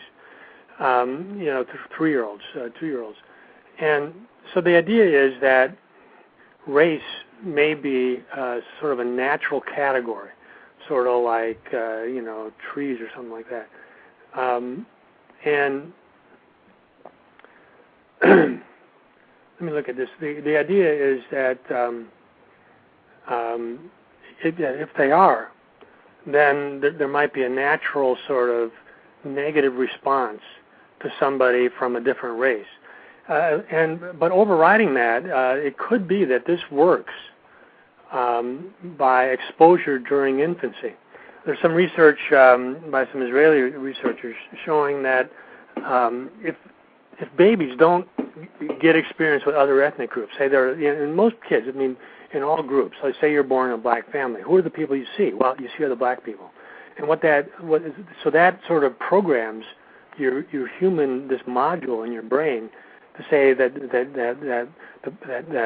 my people are black people, and that people who aren't like me are they're different, and there's a sort of natural fear there of people who are different.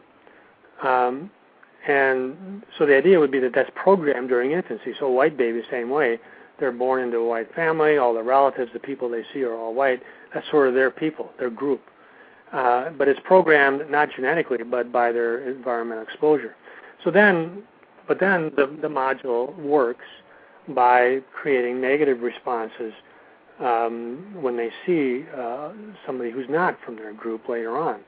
And that would be an unconscious, implicit response. So when the experimental subject sees the black photo, even if it's really fast, so fast that they don't explicitly even process it, they have a fear response. If you're a social engineer, and I'm not, if you are a social engineer, you would say, well, expose babies to people of other races. In fact, there were a couple of articles in the media recently that. I think one was in Newsweek, and the question was, the article was titled, "Are babies racist?" And that was the point of this, that even very young babies have these biases. Again, they may be programmable by the environment, but in any case, once they are set up, and the vast majority of babies, these are going to be set up when they're very, very young, because they see their relatives, they see their parents, their siblings, they go to church and they see all these people who are the same ethnic group. Well, that's going to program their module. If you're a social engineer, you would say we must have programs that would expose babies to people of other ethnic groups. Have you seen any evidence that black people have a natural implicit fear of white people? That same study on page 37, let's go back to that, as I recall, did have some black subjects that did not show that response to white people, but they showed it to black. And that suggests to me that it is environment, that there's a sort of environmental, cultural input there, that it's on the basis, it's the result of, sort of conditioning which gradually becomes implicit. That is, if this is ingrained enough from the environment, then it becomes an implicit fear, and it would be something that would be evoked just by a photo, even if you didn't really see it consciously. Wow.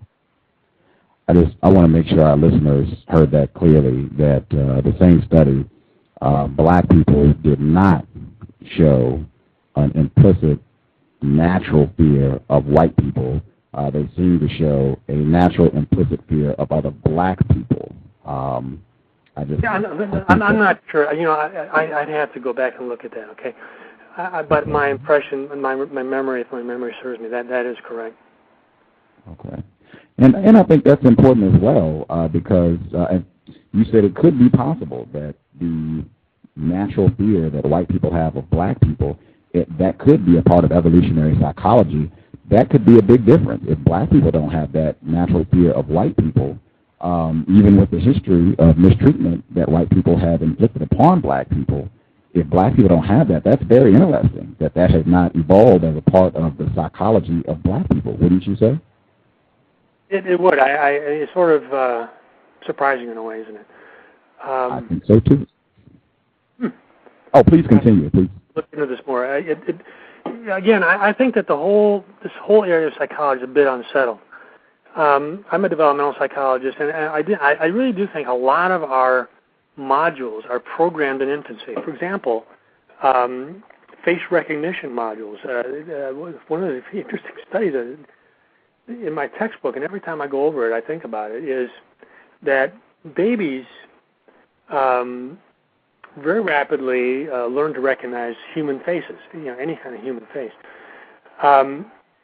But they would have a hard time, say, being able to recognize chimpanzees or monkeys or dogs or something like that, unless they have exposure when they're infants. And so the idea would be that you have this baby, and if you want them to be able to identify, say, individual chimpanzees really easily, you would show them individual chimpanzees when they're about 6 months of age. 6 months of age seems to be a time when your brain is sort of set up. It's wired to sort of deal with the environment you're actually living in. That's true of language. It's true of music, musical scales, and what you hear as sort of harmonious and what's not harmonious is set up at about that time. Face recognition is set up at that time, and racial categorization is set up about that time. And so again, that's the kind of thing where if you expose kids to different stimuli at that time, then they might have different preferences or different abilities. One of my examples is when I was a graduate student, I could never recognize individual wolves very well. I was really bad at it. And these other graduate students were really good. It was like, for them, it was effortless. And then thinking about all this and this face recognition stuff, I realized what had happened was that when I was growing up, I never had a dog. I never, was around dogs. Whereas all of these people were dog people. And so when they were really young, dogs were part of their world. And so they naturally could recognize the facial features of wolves very easily. For me, it was like an impossible task. I had to hope that some mark would happen that I could distinguish them. But so that's what I'm saying. An awful lot of human psychology is programmed by the environment during early infancy, and that could include these racial modules. That's what I'm saying. A social engineer would want white babies to experience black kids at that time, because then they would perhaps have less of a sense of blacks as an out-group. They would think of blacks as my people. You see what I mean? Whereas if you start doing this when you're even after infancy, even when the kid goes to school, it's too late. The kid's already been programmed, because that's the way the module works. That's the way the evolutionary module works in the brain. Wow. I wanted to hop down. This is on page 39. Page 38. Sorry, page 38. The final conclusion that you leave the reader with for this essay, Psychology and the White Ethnocentrism, you write that in any case, whatever the strength of the mechanisms underlying ethnocentrism reviewed here, these natural ethnocentric tendencies are insufficient to provide for ethnic defense of whites in the contemporary world. It suggests to me that white people might have to resort to unnatural methods to garner an adequate defense of the white race as we move forward. Is that accurate? Does that sound logical? That's what I'm saying, exactly. And the idea is that explicit culture, that's why, in my view is, and I don't know how much that would be shared by you or your audience, but my view is that whites have to develop an explicit ideology and belief system that whites do have interests, and it makes sense for them to try to pursue their interests in a multicultural world. Again, other ethnic groups naturally do that. Jewish groups have this elaborate infrastructure of Jewish activist organizations, very lavishly funded and so on. They're explicitly Jewish. But white people, any white people that organize on the basis of their being as whites, they're ostracized, they're pilloried, they're harassed and put in prison. So there's a huge double standard here, and I think eventually, as whites become a minority, it will become explicit. But again, it's a lot better, a lot easier to carry this out when whites are a majority than when they're a minority. I'm going to check the phone lines. Quite a few folks called in to see if anybody had questions. We have one open line if you would like to call in with any questions for our guest, Professor Kevin MacDonald, Ph.D. Person who called in 1139, did you have a question for Professor MacDonald?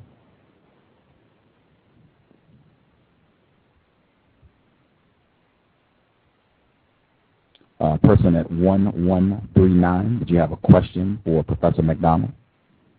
I guess that must be me. Am I on? Yes, I can hear you, sir.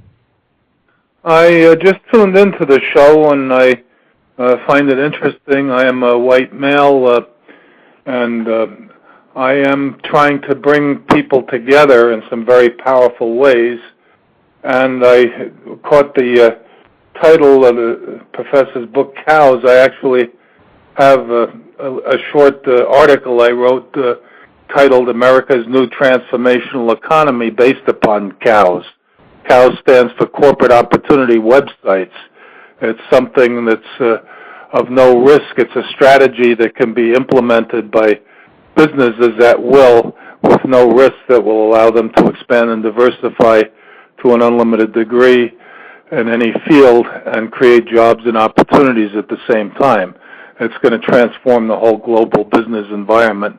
And much like the Green Movement, it's going to force companies to be more responsible for their employees, customers, and the environment all at the same time. Did you have a question, sir?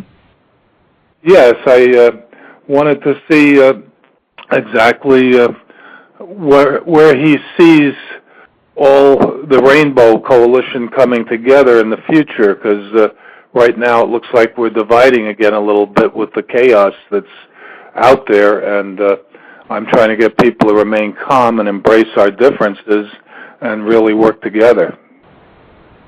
Well, I think that is the big question, obviously, is whether we can really pull this coming together off. I think that white people are feeling more threatened.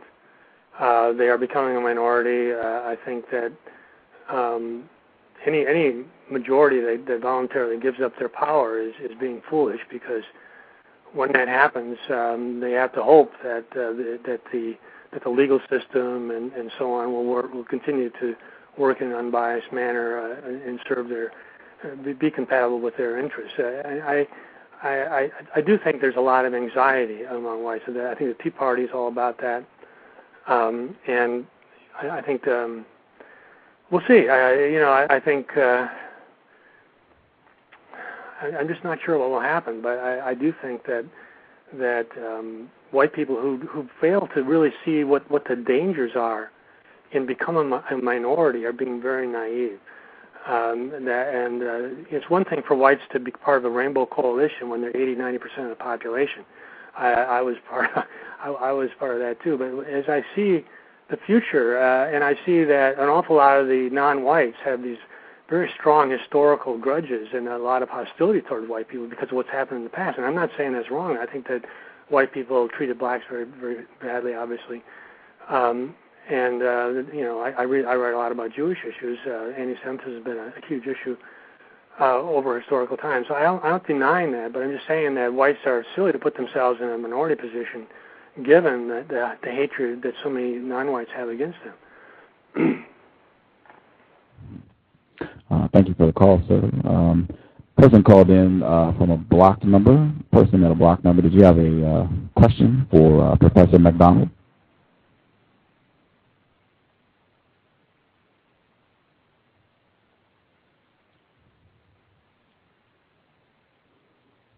Person at a blocked number, did you have a question, or are you just listening?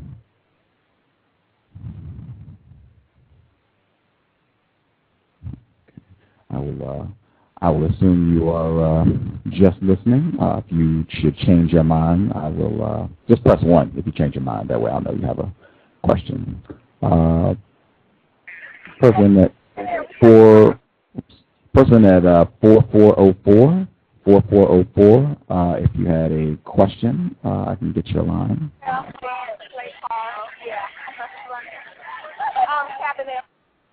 Okay, I think they're listening.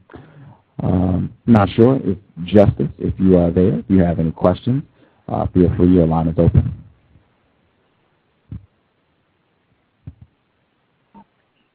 Hello, can I be heard? Yes, sir. Oh, okay. I caught most of the interview. Is he still here? Yes. Yes, sir. Okay, yes. I wanted to know who, earlier in the interview, you talked about there's, I guess, a push to suppress, or for, it's a push for suppressing white people's ethnocentrism. If that's correct, who is doing that? Who is pushing for the suppression of white ethnocentrism? Well, it's a long historical process, but at this point, certainly in the media, the academic community, the educational system, white people are basically taught to feel guilty about their past and to eschew any kind of sense of having an interest in identity as a white person, that they'd want to stand up and explicitly say, I'm in favor of white interests. And that would be something that would put you beyond the pale. If you're at a university and you say that, you would get an awful lot of hostility, believe me. So certainly the people that are in the who are basically running our culture are on board with that at this point. I see that everywhere now. Okay, who is why is this being done? Well, I think that certainly quite a few people have interest in that. I mean, certainly non-whites do. A lot of my research and studying has been on Jewish groups, and they are very influential in the elite in the academic world and in the media, and they have, in general, they have seen white homogeneity as a danger to them, and so they have pursued, policies and media content that makes white ethnocentrism a pathology. One of my books is called The Culture of Critique, and I write about various Jewish intellectual movements, one of which was the Frankfurt School. And the whole basis of that was the idea that white people that have a sense of their own identity or their own interests, there's something wrong with them psychologically. They're sort of literally crazy, and they need psychiatric intervention of some kind. People don't do that with Jewish identity or other kinds of identity, but with white people, there's been a prolonged cultural push. So this goes back to the 1930s, even before that.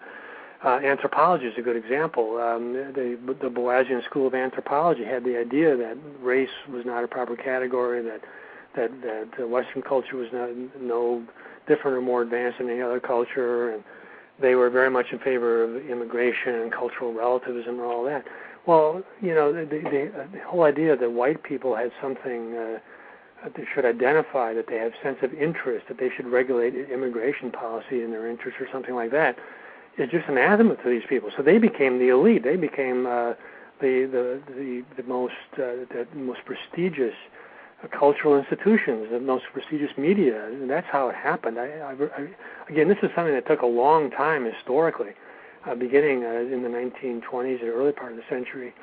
But it came to its fruition, really, by certainly after World War II, and then especially after 1965. So this is a long process. It's not something that happened overnight. It's not just Jews. I mean, the Jews, there were an awful lot of Protestant, sort of liberal Protestants who at that time were a big part of the elite, who went along with this. That there's a strong.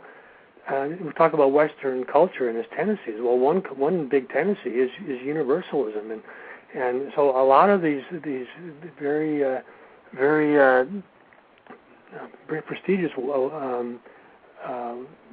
WASPs, Protestants, had the idea that Western culture had to be sort of universal and have a sort of moral universalism. So this goes back, and it's complex, and I try to sort it all out in some of my longer writings, but it's not something that's easily done in a soundbite in an interview like this. Okay. Where I'll try to make this the last one maybe. In what area of people activity do you see this being suppressed more? Say labor, economics. I mean, where do you see white people not behaving as if white people should be in the center role of whatever's going on?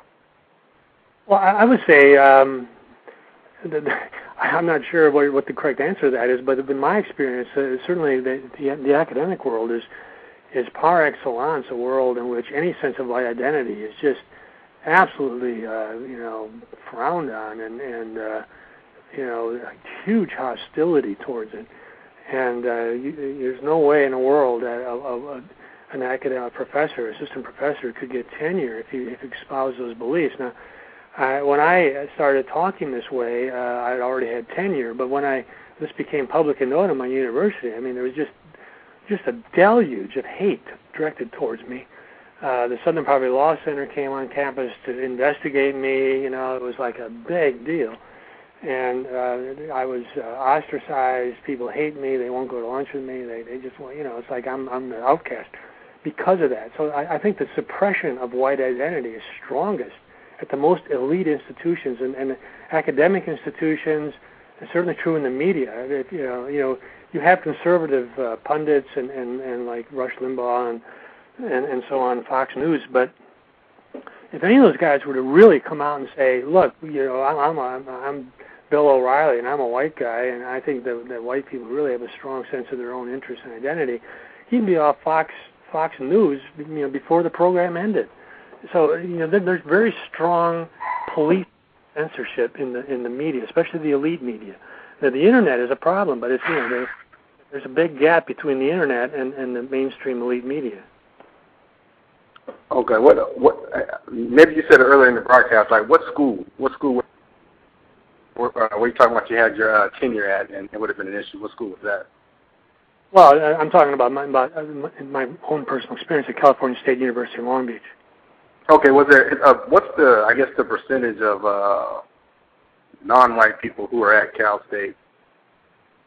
It's a majority, probably. I'm sure. Majority. It's about 2/3 non-white. Okay. All right, thanks. That's all I have for now. Thank you.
Please forgive, I got disconnected for a moment. Looks like quite a few people got dropped. It might have been some shenanigans there because it looked like several people got bumped off at the same time. I will see our guest, Professor MacDonald, got disconnected as well. I will see if I can redial him right now. Yeah, please. I will play Sister Nefertari's commercial. And I'll try to dial him back right now. Hang tight. I would say my apologies, but I didn't do anything incorrect, so just hang tight. We'll be right back. The second annual Nat Turner Day Weekend Celebration 2010, The Resurrection of Haiti, Friday, August 20th to Sunday, August 22nd, at the Church of the Advocate, 1801 West Diamond Street, Philadelphia, PA, sponsored by the Children of Southampton, featuring Umar Abdullah Johnson, the Irritated Genie of Southeast, Sister Nefertari, Mary Lou Nzinga, the Universal African Dance and Drum Ensemble, the Lest We Forget Black Holocaust Slave Museum, and a special feature, the Nat Turner Day African Insurrection Musical with Brothers Keeper, the African Marketplace, and much, much more. The cost for the entire weekend, $50 for black adults, $25 for black students and children under 12, and $25 for black elders 65 and older. For more information, contact the Children of Southampton at Hello? Greetings, Professor MacDonald? Yeah. Okay, I think we got disconnected. I don't know what happened on the line. A lot of people got disconnected at the same time. Yeah, it just went blank. I didn't know that. Yeah, sorry about that. We had a caller from Austria. He had a question for you, sir. I believe African 1884, you are on. If you had a question for Professor MacDonald, go right ahead, sir. Okay, thank you very much. I was just asking, reading the article, like in the introduction, the professor starts off writing that there were certain Europeans in history who were defending the white interests, and today it doesn't seem like it's that way. So I just had a question to him, and the question is, what group of people does he feel are a major threat to the white ethnocentric identity in the 21st century? In the 21st century? Yes, sir. Well, a lot of my writing, frankly, has been about Jewish involvement, and so I, again, this is not something that is usually dealt with in a radio interview here, but my view is that Jews have become a hostile elite, a very strong influence in the media, and they see white ethnocentrism. Again, this is going back to the early part of the last century, as a problem for them because of historical anti-Semitism, because of Nazism, and the Holocaust and all that. They see homogeneous white society as dangerous for Jews, and there's a big shift in Jewish intellectual circles. In the early part of the 20th century, the predominant paradigm was Marxism, that is, a class struggle. But after Hitler came to power and after the Holocaust, I think that the paradigm changed to ethnic competition. That is, they saw that in Germany, the working class had supported Hitler, that working class whites could not be depended on to avoid anti-Semitism. And so the focus of the Jewish left, which was very influential, was the backbone of the American left, and it still is, the focus shifted to a concern about white ethnicity. And so when you look at all the publications after World War II, about the focus shifted away from Marxism and much more towards the idea that white ethnocentrism itself was a pathology and had to be eradicated. And there was a strong push towards multiracial immigration from all parts of the world. That is, white people. The biggest danger was a homogeneous white society because Germany was a homogeneous white society and became Nazis, became fascists, and persecuted Jews.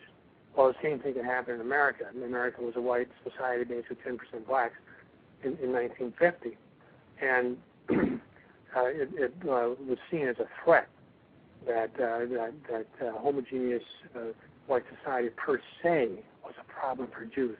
And so I think all the Jewish intellectual movements, their influence in the media, the influence in the academic world has been directed at really ensuring that whites would be a minority, and that the very idea of identifying with white interests, having a sense of white identity, would be pathologized, and it would be seen as a psychiatric disorder, which is pretty much what it is. I mean, the first thing, if you think right now, what are your psychological associations with somebody who has a strong sense of white interest? Well, you think of them as uneducated, as stupid, as a pathological, probably insane person who is marching around with a swastika or something. That's the image that the media has of white people who have a sense of white interest. So that's what I'm saying. This is a long process here, but the main force historically, in my view, and I've written a book and a lot of subsequent stuff on this, are these Jewish intellectual movements, their involvement in the media, their involvement in the political process, the educational system, and so on, has been to strip white people of having any sense of identity or interest. Okay, I just had one last question, and I just want to be clear, because when you talk about ethnocentrism, you speak about Jews and white people. Now, I just want an honest answer from you, and the question is, are Jews white? Well, that's another very interesting question. My view is that you might call them white, but there are reasons to say that they're not. We talked about people who trace their biological ancestry back to Europe, say in the 15th century. Well, there were Jews there then. But Jews, if you look at the population genetics of Jews, they are Middle Eastern people. And all of recent population genetics is very clear about that. Jewish groups have remained separate. They have not mingled. They have not genetically had mixture with the surrounding peoples. They've had very strong codes of preventing intermarriage. So, historically that has been the case. So Jews are a Middle Eastern people. And secondly, Jews don't really identify with European culture.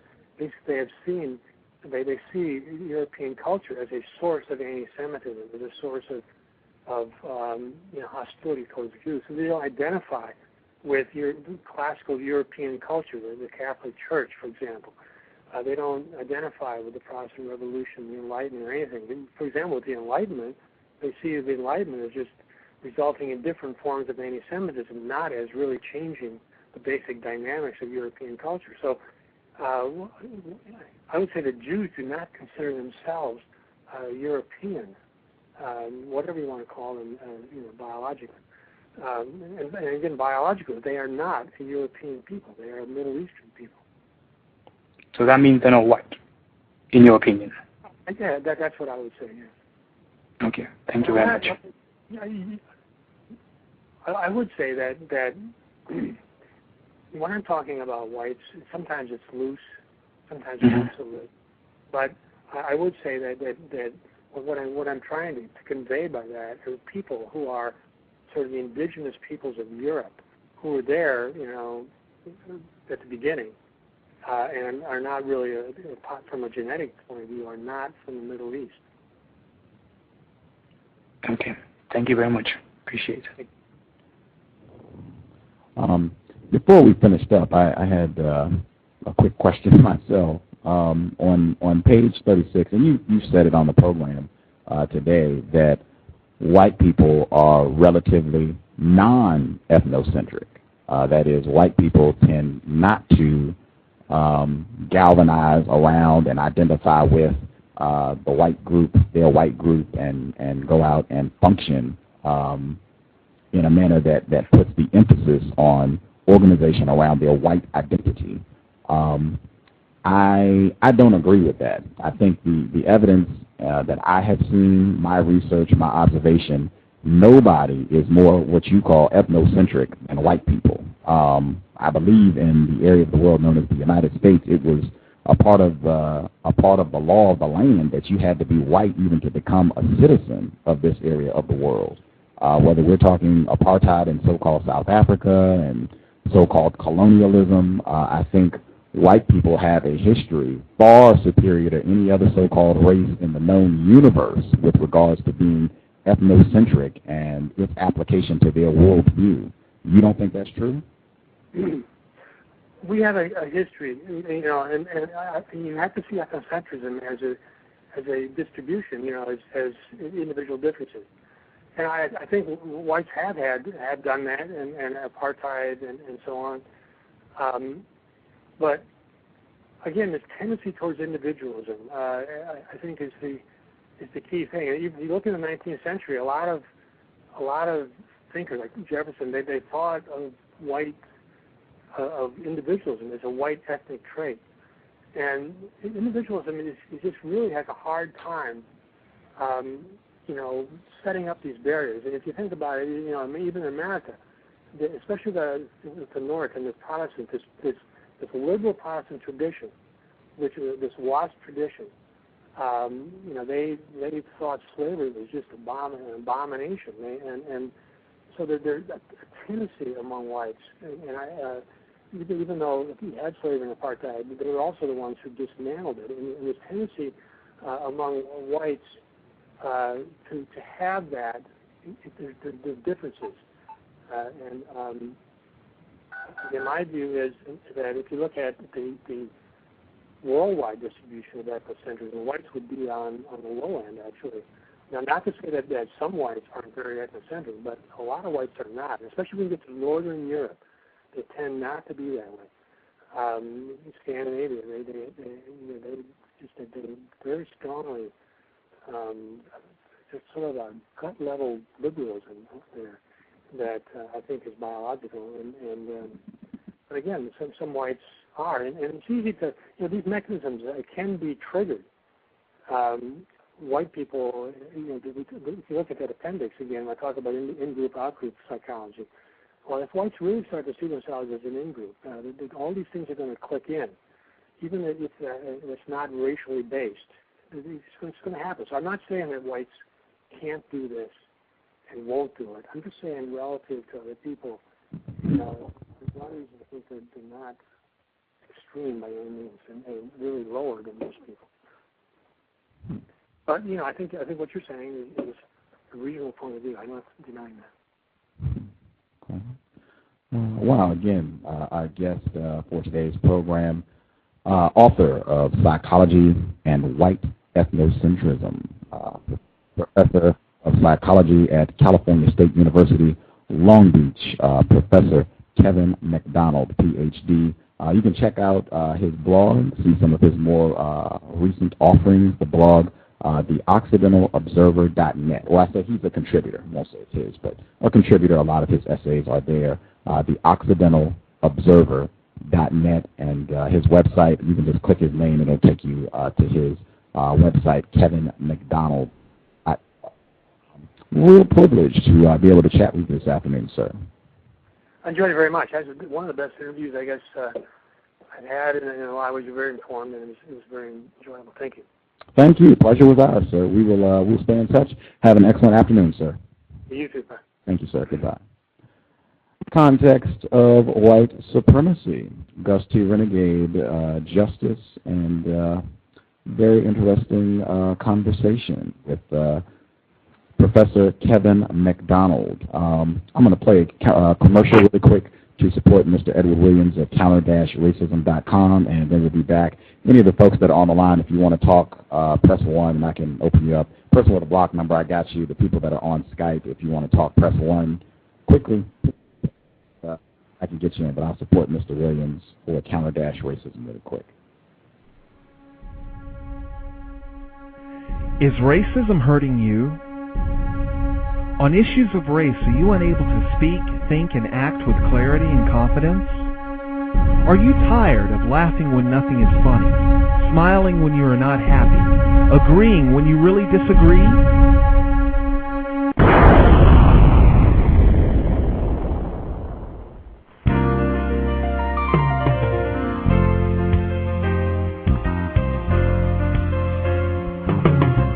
At counterracism.com, you can learn specific strategies and techniques to counter the behaviors of the people who practice racism in all areas of activity, using words correctly, following counter-racist logic, even counter-racist science projects designed to reveal what racism is, how it works, and how to counter it.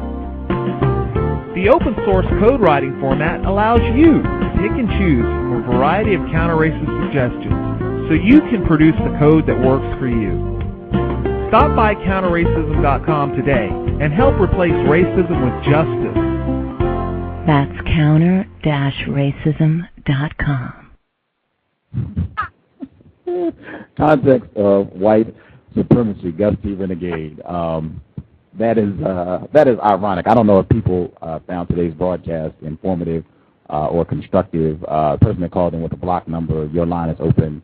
We have African 1884. You're with us as well. The two people that dialed in that are on Skype, I can't open your line on the show line, but if you want to talk, message me via Skype, and I can add you to my line on Skype. I think both of those folks were connected on Skype. So if you want to talk and not just listen, you'll have to come over to Skype, which I can do. So just shoot me a message on Skype.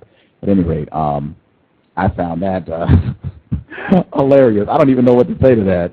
Professor Kevin MacDonald, who, at least according to his writings on his blog, seems to support the findings of the bell curve, which says that black people are genetically inferior to white people with regards to IQ and intelligence. Fascinating that he would say that one of the best interviews he's ever done was conducted by a Negro. That is fascinating. I don't know what that means. Like, it's a joke. He told you that? Yes, he said that before he left. He could be lying. That's just interesting that he would say that at all, because he does. And he even has graphs and everything that talks about the genetic inferiority of black people. So, take that for whatever.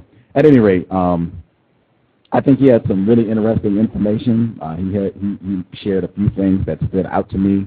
One in particular, him saying that studies have shown that white people have a natural, implicit, and unconscious fear of black people, but those same studies showed that black people did not have a natural, unconscious fear of white people. In fact, black people had a natural fear of other black people.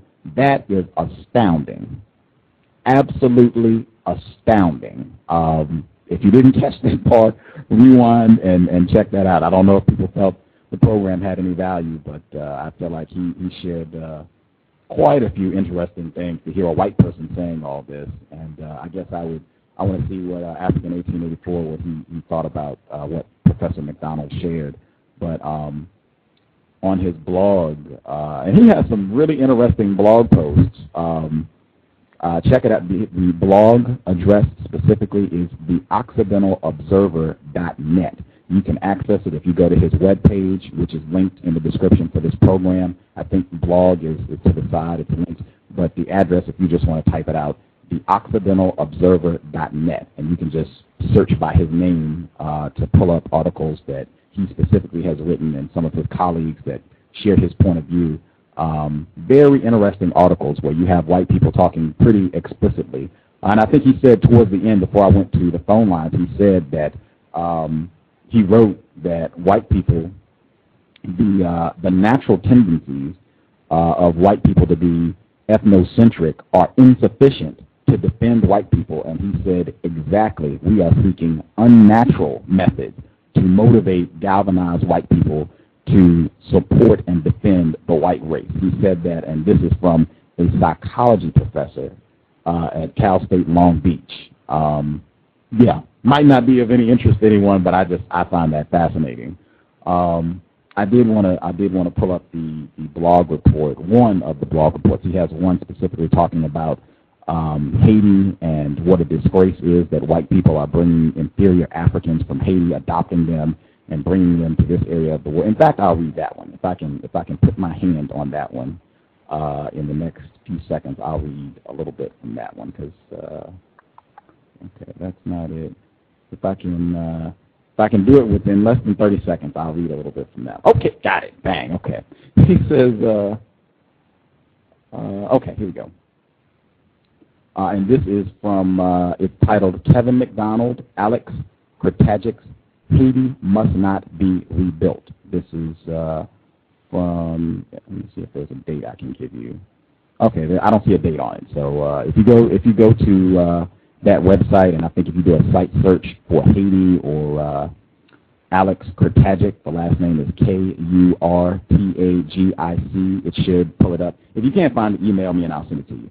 But it says, this altruism on behalf of genetically unrelated people who have created the quintessential dysfunctional society is pathetic and shows how far we, white people, have to go to get My page jumped here. Sorry about that. Too many windows open.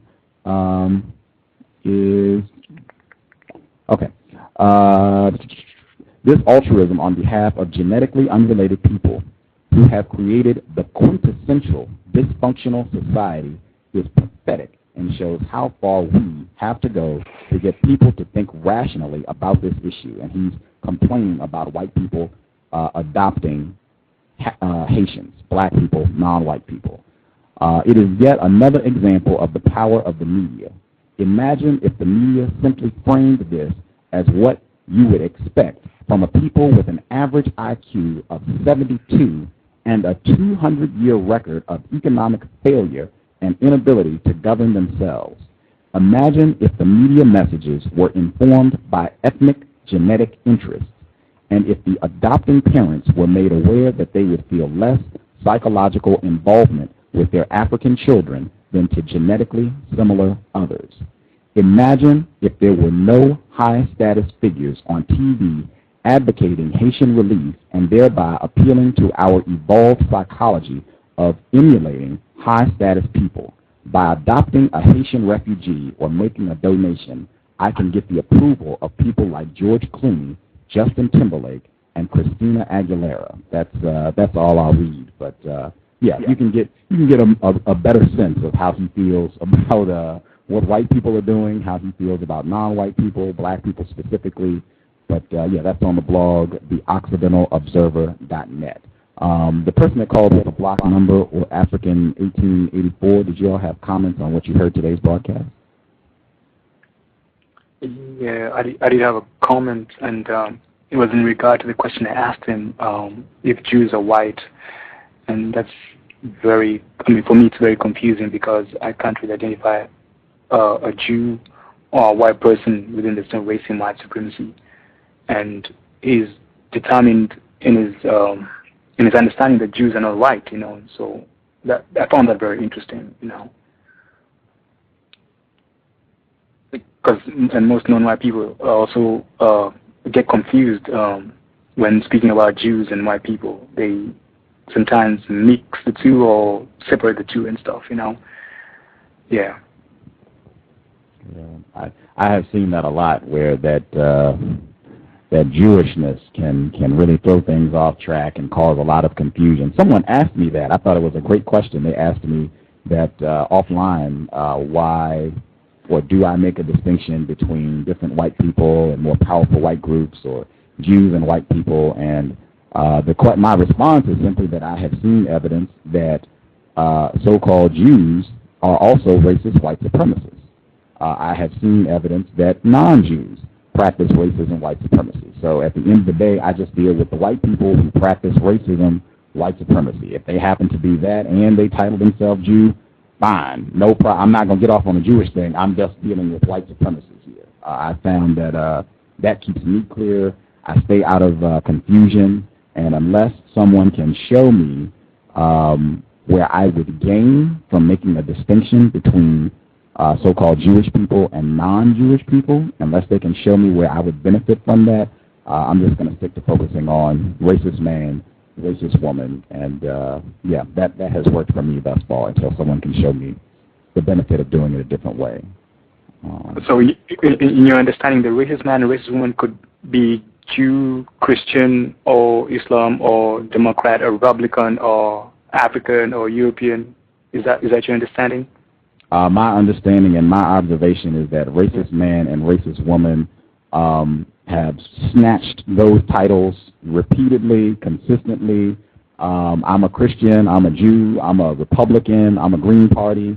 I've seen that consistently. I don't get confused about any of that. At the end of the day, do you believe in, practice racism, white supremacy? If the answer is yes, all that other stuff we can kick to the curb. The primary thing I want to stay focused on is racism, white supremacy. That's just for me. If other people, if they see a benefit to making that distinction, by all means, help yourselves.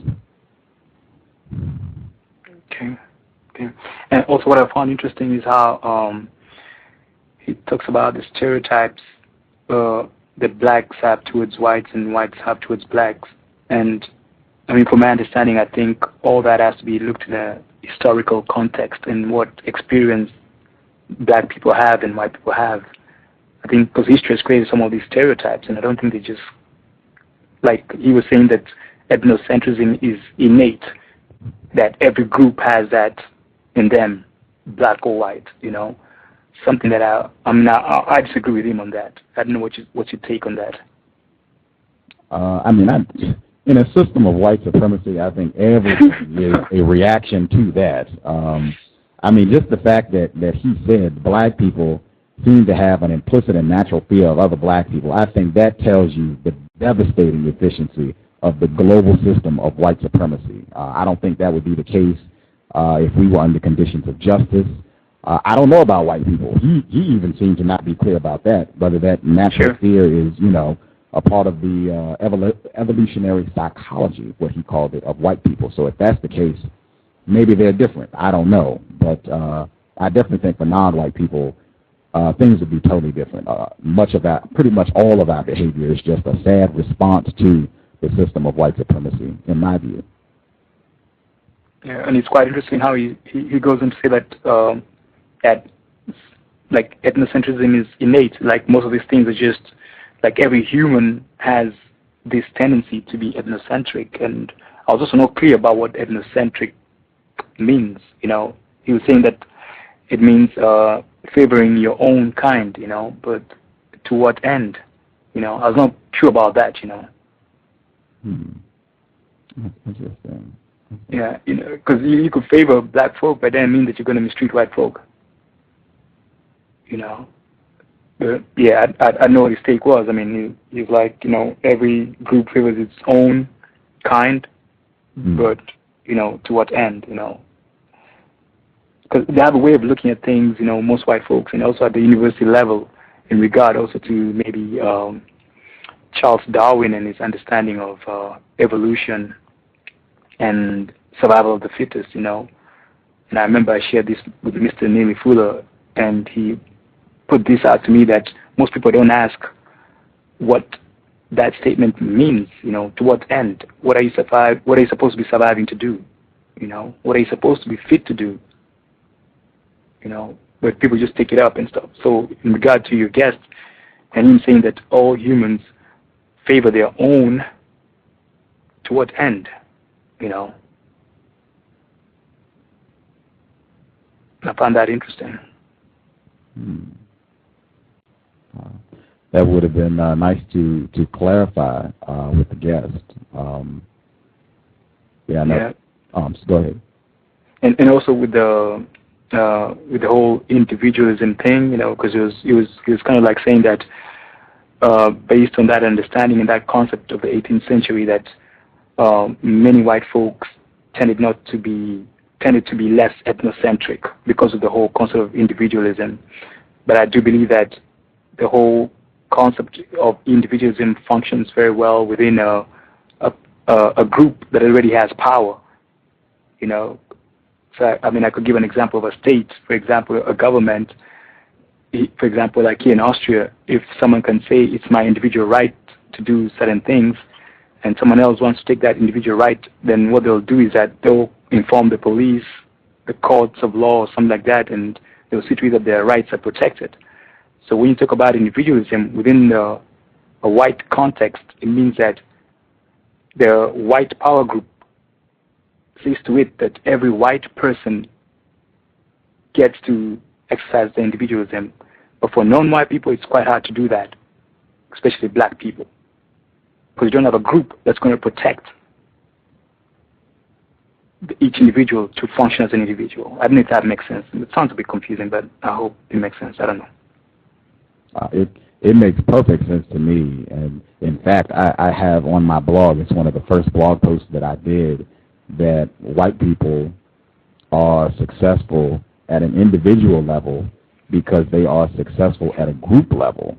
And exactly. Conversely, for non-white people, we are unsuccessful at an individual level because we are unsuccessful at a group level. My explanation I used to put it in the form of two people. If you look at George Bush, the second president the area of the world known as the United States from 2000 to 2008, he has a whole network. You can just look at his family. His dad was president of the United States and vice president. His brother, governor down in Florida. His grandfather, very influential, a senator, I believe. That is a whole, just his family. We're not even talking about friends and, you know, all the other folks that you pick up along the way as a white person in a system of white supremacy. Just his immediate family has extraordinary influence, provides an extraordinary system for him to be successful as an individual. That also bolsters the system of white supremacy, his individual success. You look at a non-white person like Malcolm X, his father executed by some suspected racists when he was very young. His mom placed in a mental institution. His brothers and sisters divided up in different foster care and orphanages when he was also very young. That's not a system of resources. That's just, you know, a collection of trauma. And that's what you have with non-white people worldwide. We just don't have resources to help one another out. I was telling a non-white person yesterday, one thing everybody can do for me, if you are non-white, do your best. The more non-white people that I know who are successful, that increases the opportunity that because they are successful, that will help me in my cause to replace white supremacy with justice. They'll be in position to have resources or something that would be of benefit to me. All of us succeeding would definitely be a benefit to me. I think that's very much in line with your point. Did you think so, sir? Yes, sir. Yes, sir.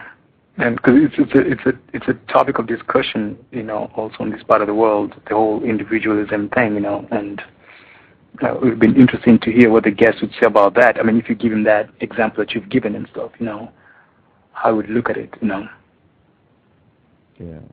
And one other thing. Oh, go ahead. Sure. Sorry.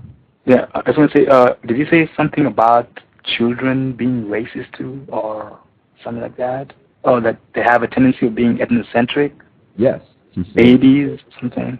He said at ages of 3 and 4 that children display behaviors that would indicate they have what he called a bias towards their own ethnic group, their own race, even at ages 3 and 4. And he referenced an article in a magazine in the United States called Newsweek. I think it was a few months back, but the cover story was, are we born racist or are babies racist? And it had like an infant on the front cover. And that would be interesting if you would carry out some work in regard to non-white babies or children who are adopted by white people, you know. So what happens to a non-white child who's adopted by a white parent or family, white family, according to his understanding, if they exhibit this kind of emotions to want to identify with their own kind. That would be, or identify with their parents. Like if they identify with white people, that would be really interesting.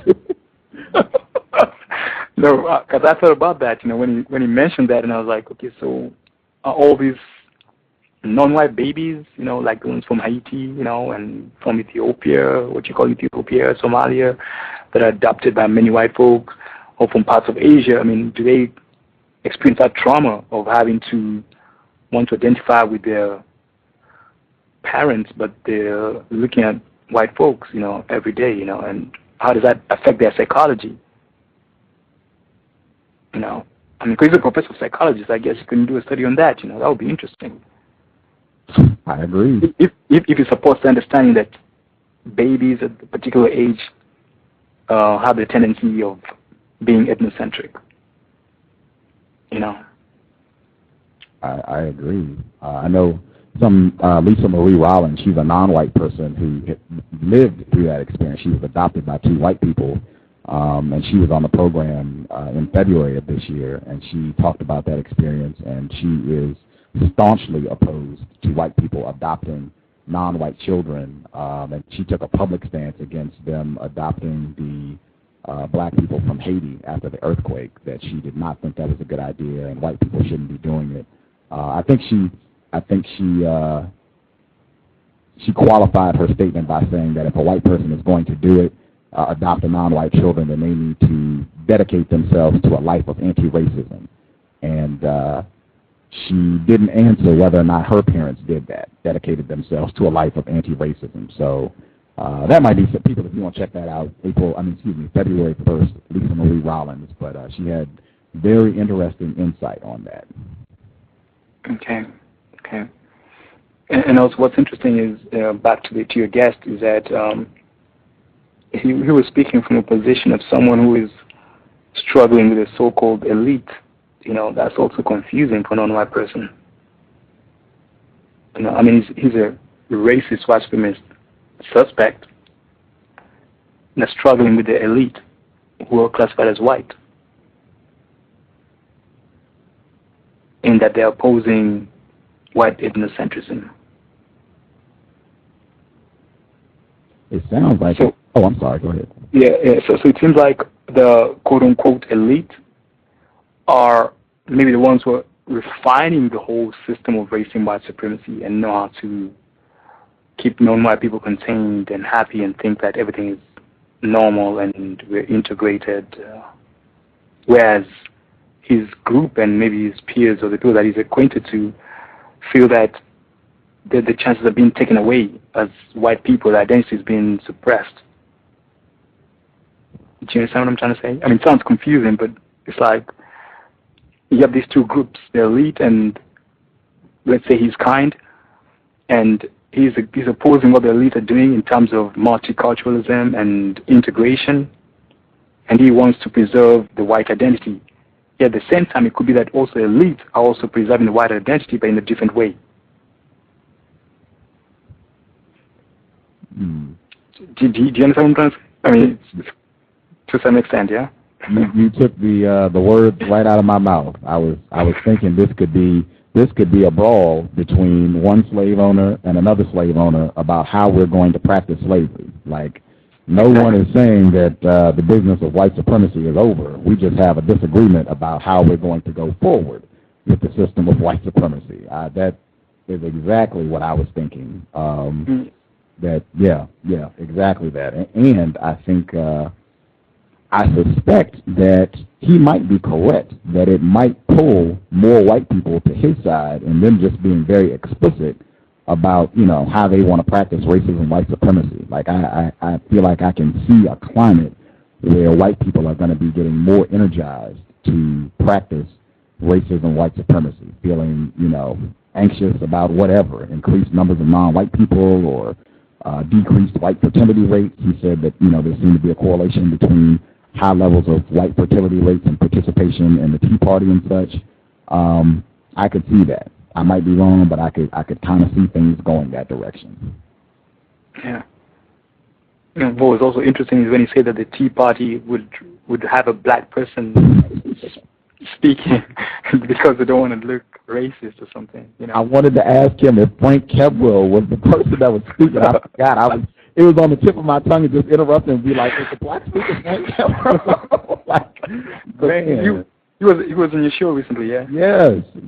I might email him and ask him, was it Frank Kebro who was the speaker? Like, that would just be too funny. Like, oh, man. Yeah, just imagine having Frank Kebro on your show and the guest you just had. They would have two opposing views, and it would be interesting, What would their opposition be, you think? I think Frank Kebro is more like, he was talking about a colorblind society where color does not play any role and race is not an issue. And I think he would also be opposed to the whole idea of white identity. You just want to see people function as quote-unquote Americans. Whereas your guest who is on now today would be more like, yes, we could all function as Americans, but still we have to have our identity as you function as a black person and I function as a white person who's going to protect my interests. So now let's see who's going to win in this, let's play it out like this, where you have your own interests, I have my interests, and let's see how, who's going to win and who's going to, preserve their identity and their group interests, Yeah, I was as you were explaining it, I was thinking that France Kebro, like the stated mission of his organization is a colorblind society, and they're opposed to anybody who is doing this, what they call race identity politics. He should be staunchly opposed to someone like Kevin MacDonald. Like, he should be doing blog posts like, these people are the anathema to what we're trying to accomplish. This is why we can't get over race. People like Kevin, man, that would be real interesting to see, because he's a white person. I haven't heard France Kebro complain about any white people who are strongly identified with race. That'd be real interesting to see how he would respond. Yes, yes. And also in the area of what he spoke about in regard to psychology, I think in my opinion, I think he's way off in regard to stereotypes and all humans feeling their own and stuff, and, white people being made to feel guilty. I mean, there's a history to that, and I don't know if he wants to, not reflect on that and everything, And it would be interesting to have maybe someone like Dr. Frances Cress Welsing, because she's a psychologist too, yeah. And I mean, our psychology has been affected by our experience, our historical experience. I do believe that black people's psychology has been affected by historical experience, So if you tend to look at black people's psychology and white people's psychology too, without reflecting on the history, and you just talk about stereotypes, I think you're not really, you're missing a point out there. Yeah, it would be pretty interesting to get them together. I was thinking before the end, I was like, if the program goes well, I might have to send this Dr. Welsing to get her thoughts on this, and Umar Abdul-Johnson, because he was the whole reason that I found out about this. Hopefully he'll be back on the program. We'll continue after August 25th, and because he was exactly what Kevin MacDonald researches. He was talking about how white people have this theory of the psychogenetic theory of race preservation, which is supposed to motivate this white ethnocentrism and a defense for the white race. That's how I found out about Kevin MacDonald in the first place. So Umar Abdul-Johnson, right on. He should be back on the cows in a couple weeks. Yeah, real interesting. Did you just call? So I got a question. Go ahead. Yeah, did you just call? I mean, how'd you get in touch with Kevin MacDonald? Did you just call? You called him up and you told him you're gonna interview him, and he was like, okay. I found the essay, the Psychology and White Ethnocentrism essay, and I emailed him, and I didn't hear back, and I waited a few weeks, and I emailed him again, and he emailed me back and said that he was going on vacation or something, but he might have time in August. This was in July when all this initially started, and he said he wanted more information about the program, and so I sent him, I didn't send him to the main Blog Talk Radio page, I sent him to one of the podcast sites where the program is also available for download and streaming audio, so he wouldn't see a lot of the extra photos and all the other stuff that might make him a little more leery of coming on the program. So he looked at it and he said, okay, so you're one of those people on the left. And I wrote him back and I said, I don't know what you mean by the left. I don't reference myself as a person on the left. I'm very upfront about my views and politics on the program, and I'm very interested in your report. I'm not interested in having a heated debate or anything. I just want to hear your views on what you call white ethnocentrism, what that means, and I think my listeners would be very interested as well. And he wrote me back and said, sure. We picked a date and time, and there you go. Did you prep him before that? What kind of questions you're going to ask? Or? Not at all. And I said that repeatedly. I don't think people understand the nuts and bolts of what happens behind the scenes to make this happen. Very rarely do I actually talk to a guest before the program. Normally the first time that I'm hearing the guest is when you all as listeners are hearing the guest. I generally do not talk to these folks on the phone or in person before we go on air. I don't email them my questions. I tell them the program is about racism. We pick a date and time, and I tell them, if they wrote a book or an essay, which particular book or essay I want to focus on, and there we go. But it's very rare that I have contact at all or communication at all with the guest before the show. Okay. It must be quite hard, huh? It is interesting. It makes it very interesting, because I think it makes it more authentic. That way people are just kind of catching the questions live, and And it kind of challenges me to think on the spot. I feel like that's a skill that can be very useful for non-white people.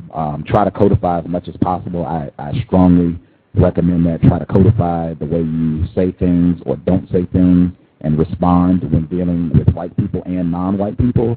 But it's also a good idea to kind of train yourself to be able to respond on the spot, because I believe there are an infinite number of possibilities. There are an infinite number of things people could say or do, and you can't codify for all of those. So sometimes you just have to have a solid understanding about what your purpose is, what you're trying to accomplish, and you make decisions based on that. You just want to try and be able to consistently make solid decisions on your feet. I think that's a good skill for non-white people to acquire, and the program gives me an opportunity to do that. Yeah, that's good. I mean, what I find hard is asking the right questions. I find that pretty hard. Ditto. It's pretty hard. I mean, to ask the right questions to get in the direction you want to go. I still need to work on that. For sure. It gets better as you go. I told a non-white listener that earlier this week. It gets better as you go. It's something it's like anything else. Basketball, driving, marriage. Work at it. You should get better at it. And working at it involves doing. With questioning white people or non-white people, that can't, in my view, it can't just be something where you sit around and think and write down questions. You got to actually get out there and question that white person or question that non-white person and reflect on how it went. Think about it after it's over. Take notes. Well, even if it goes wrong, no problem. What went wrong? What could I have said differently? It's an experiment. Just think of it as an experiment and a learning opportunity, and you got to get out and do it. Okay. And I had a question though. Where do you usually, personally, with the countering racism, white supremacy, when you interact with non-white people and white people, where do you usually experience hostility or conflict? Consistently around sex with white people. That's a huge one. Very careful about the way I bring that up. Unless it's a white person. With white people, I generally don't care if they get riled up about that. I expect them to get riled up about that. With non-white people, I try not to push their buttons as much, because I know, we easily tend to have conflict and to become emotional. So I try to minimize that by not pushing their buttons. Sometimes we use the term victim of white supremacy. Sometimes I found that non-white people, that really riles them up. Sometimes the term non-white, they don't like that either. That really riles them up. That's happened on the program a few times, where some non-white guests have said that they, take offense to that term. Let's see. Other key things that tend to upset non-white people. White people are in charge of everything. Yep, white people are the smartest. White people. Matter of fact, that'll be a nice segue. There was a gentleman who made comments on the last show where I think you were present, the program with Shelley Talkluck, Dr. Shelley Talkluck. Yeah. And we were saying at the end that, white people rule the world. That's what white supremacy means. They're in charge, and they are an awesome force. They have a history of stomping non-white people. And someone listening to the program, they wrote some comments. And I asked this person if they wanted to be a guest on the show, and they declined. They said they're not really comfortable speaking publicly. But they have a long history of leaving comments. They've been listening to the show for a long time, since over a year, I think. I think they've been listening, actually, since the program started at Blog Talk Radio back in February of 2009. But the person, and this is what context, the name of this program, Context of White Supremacy. I love it when people get mannish in the in the comment section and in the chat room even, and act like they want to say a whole lot. That's great, particularly when they have a body of comments that they've left. I wanted to go back and preface, before I read the comments that the gentleman left last week, and go back and read some of the earlier comments that I think are relative to what this person shared on a Wednesday. I believe that was August 10th. So one of their earlier comments, this gentleman who is alleged to be a black male. I don't know. I'm just saying alleged because I don't know. But says he's a black male. As a black male, on the no sex with white people issue, it's like I'm a black male, broke, My picking for sexual females is already slim. Now you're going to say you can't have sex with white females who will nurture you, don't expect much, and understand that I'm not going to have anything under this system. That's like a triple whammy. It's like telling a hungry person not to eat the cookie. It has sugar in it. Earlier comments from this black male, non-white person, I found very interesting. Many things. My one comment would be this person saying that not having sex with white women, saying that that's like a triple whammy. To me, that suggests that this person feels especially victimized because they're not able to have sex with a white woman. That is profound. I could be incorrect. The next statement, this person said, he was commenting on me not hugging a white person at the white privilege conference. She requested a hug. I declined. And this is from April 4th, 2010. He said that the no hug story, wow. She told others about the refusal of the hug like they were setting me up to have sex with a white person and to destroy my credibility. That's interesting right there. This person is making, it suggests there's a connection between having credibility and talking about racism and white supremacy and not having sex with a white person. That's interesting. He said they, I suspect he means racists. They're going to get you next year or try. You have good self-control for a man. I'm glad I wasn't in that situation. I might have failed. Very interesting. Very interesting. I want to move forward. Now, I just wanted to preface the most recent comments that this individual left with comments from earlier this year and them talking about the difficulties of not having sex with a white person and saying that he just can't say that he will never have sex with a white person. And I also want to toss in, I have concluded, and I think Dr. Shelley Tuckluck, the program that he commented on, explained all white people are racist. So we can substitute white for racist for his comments. But at any rate, the comments that he left for the most recent program, he said, white people are not that great. They are just united and more evil and don't educate us. Anytime we as blacks show how to do something they already do, we surpass them easily. They are good, white people, at mastering evil, but they are not great. And this is not about black pride, but damn, get some self-esteem. Listening to the end of the show, praising whites, is pitiful. I love the code book, but it seems to make low self-esteem individuals even lower. And white people jumping out of airplanes and climbing mountains, of course they do things like that. They don't have challenges in life. Everything is rigged.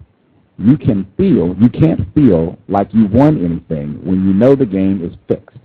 So they have to do these little activities to feel somewhat like a man or sane as they really earn something. White people have all the money, material things, women, etc., and are still not happy because they know under this system they didn't earn anything. They won nothing. Everything was just given to them. The only thing I would do when people make statements, this is another one. When I said this is a great transition.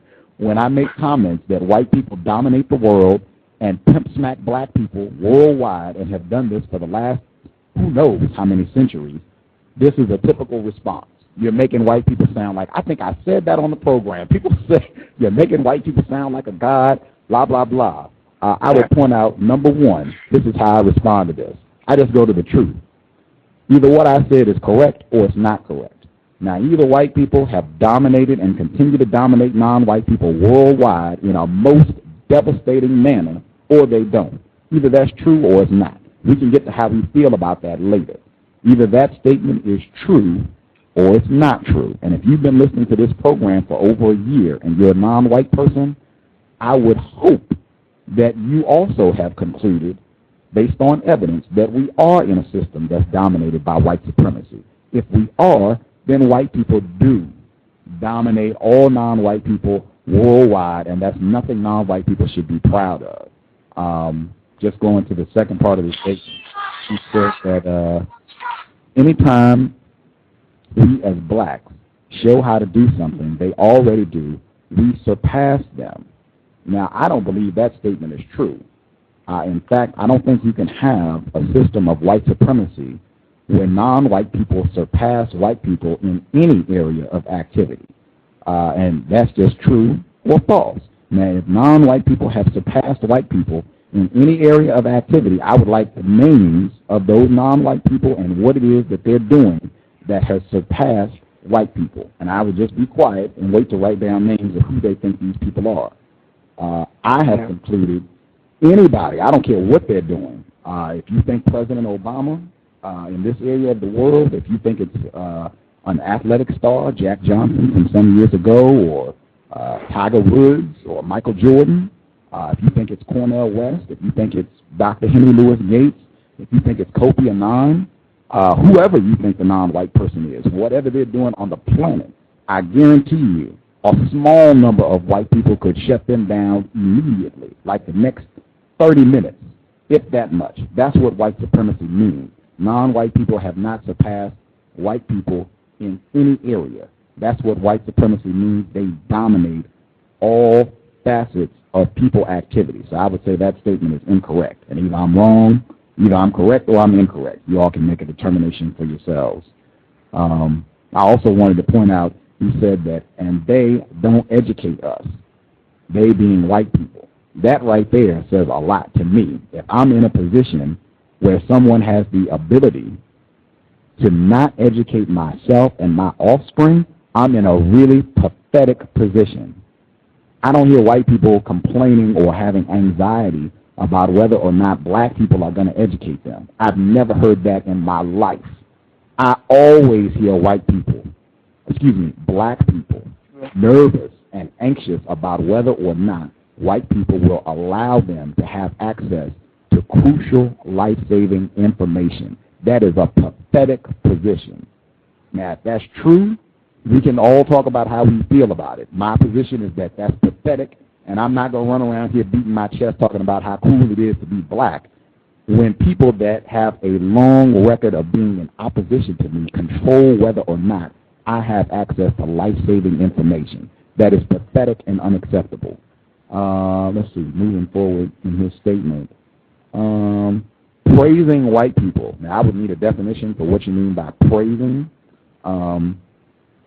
What I call it is telling the truth about our position in a system of white supremacy. I think I've said on this program repeatedly, no one should be praised. I think I've said that over and over again. I think I was very clear about that with Jessica Pettit and not praising white people who say they're working against racism, and certainly not praising racist white supremacists. No one is worthy of praise in this situation. I simply call it being honest about the power that white people have. These people can control what access to information I have. That is extraordinary. I could be wrong. Maybe if people listening, you can think about that. Maybe you don't think that means anything. The fact that racist man and racist woman control whether or not non-white people have access to information. Maybe that doesn't mean anything to you. That means a lot to me. My offspring, myself, my family, and all the non-white people that I know, that is a huge factor for me when I assess and am just honest about the power that white people have. You can call that praising. I just call that being honest. With regards to getting some damn self-esteem, I'll just leave it at this. With regards to self-esteem, my view is that the highest form of self-esteem is always being honest with yourself. I'm not going to run around here and lie to myself about how much power I have, how much power black people have. I'm going to tell the truth. We are in a very pitiful predicament.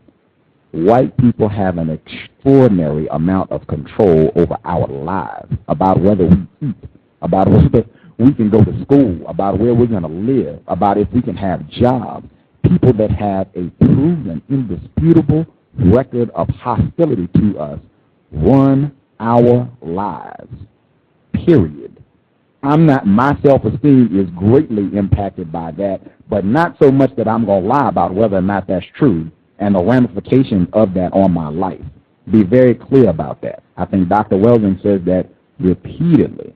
Mr. Fuller as well, the height of self-esteem, not lying to yourself. Now, if you don't think black people are in a pitiful position, fine, no problem. You've been listening to this program for a year. I think that's the message that I've been getting out. Non-white people, black people, we are in an extraordinarily dangerous and pitiful predicament. White people, they are in an awesome position of power, and that should be acknowledged because it's true, period. We can talk about praising, what that means. We can talk about that later. Yeah, I'll leave the rest of it alone. I'll simply, my parting shot would be, it could be that white people do be jumping out of planes and climbing mountains because black people offer no threat to them at all. That in our pathetic position, we cause them no anxiety at all. Thus, they have to thus they have to create alternative means of challenging themselves because the victims of white supremacy are offering them little to no resistance. That could be what it means. I don't know for sure, though. I'm just throwing that out there.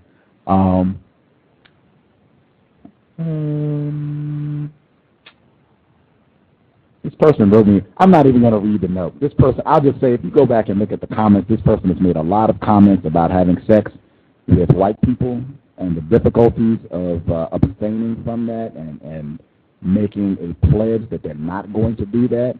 I just find that interesting that someone can chat about self-esteem of non-white people when they publicly cannot commit to not having sex with a white person. That, to me, is indicative of low self-esteem. I could be incorrect. I'd ring the cowbell if I had my switchboard.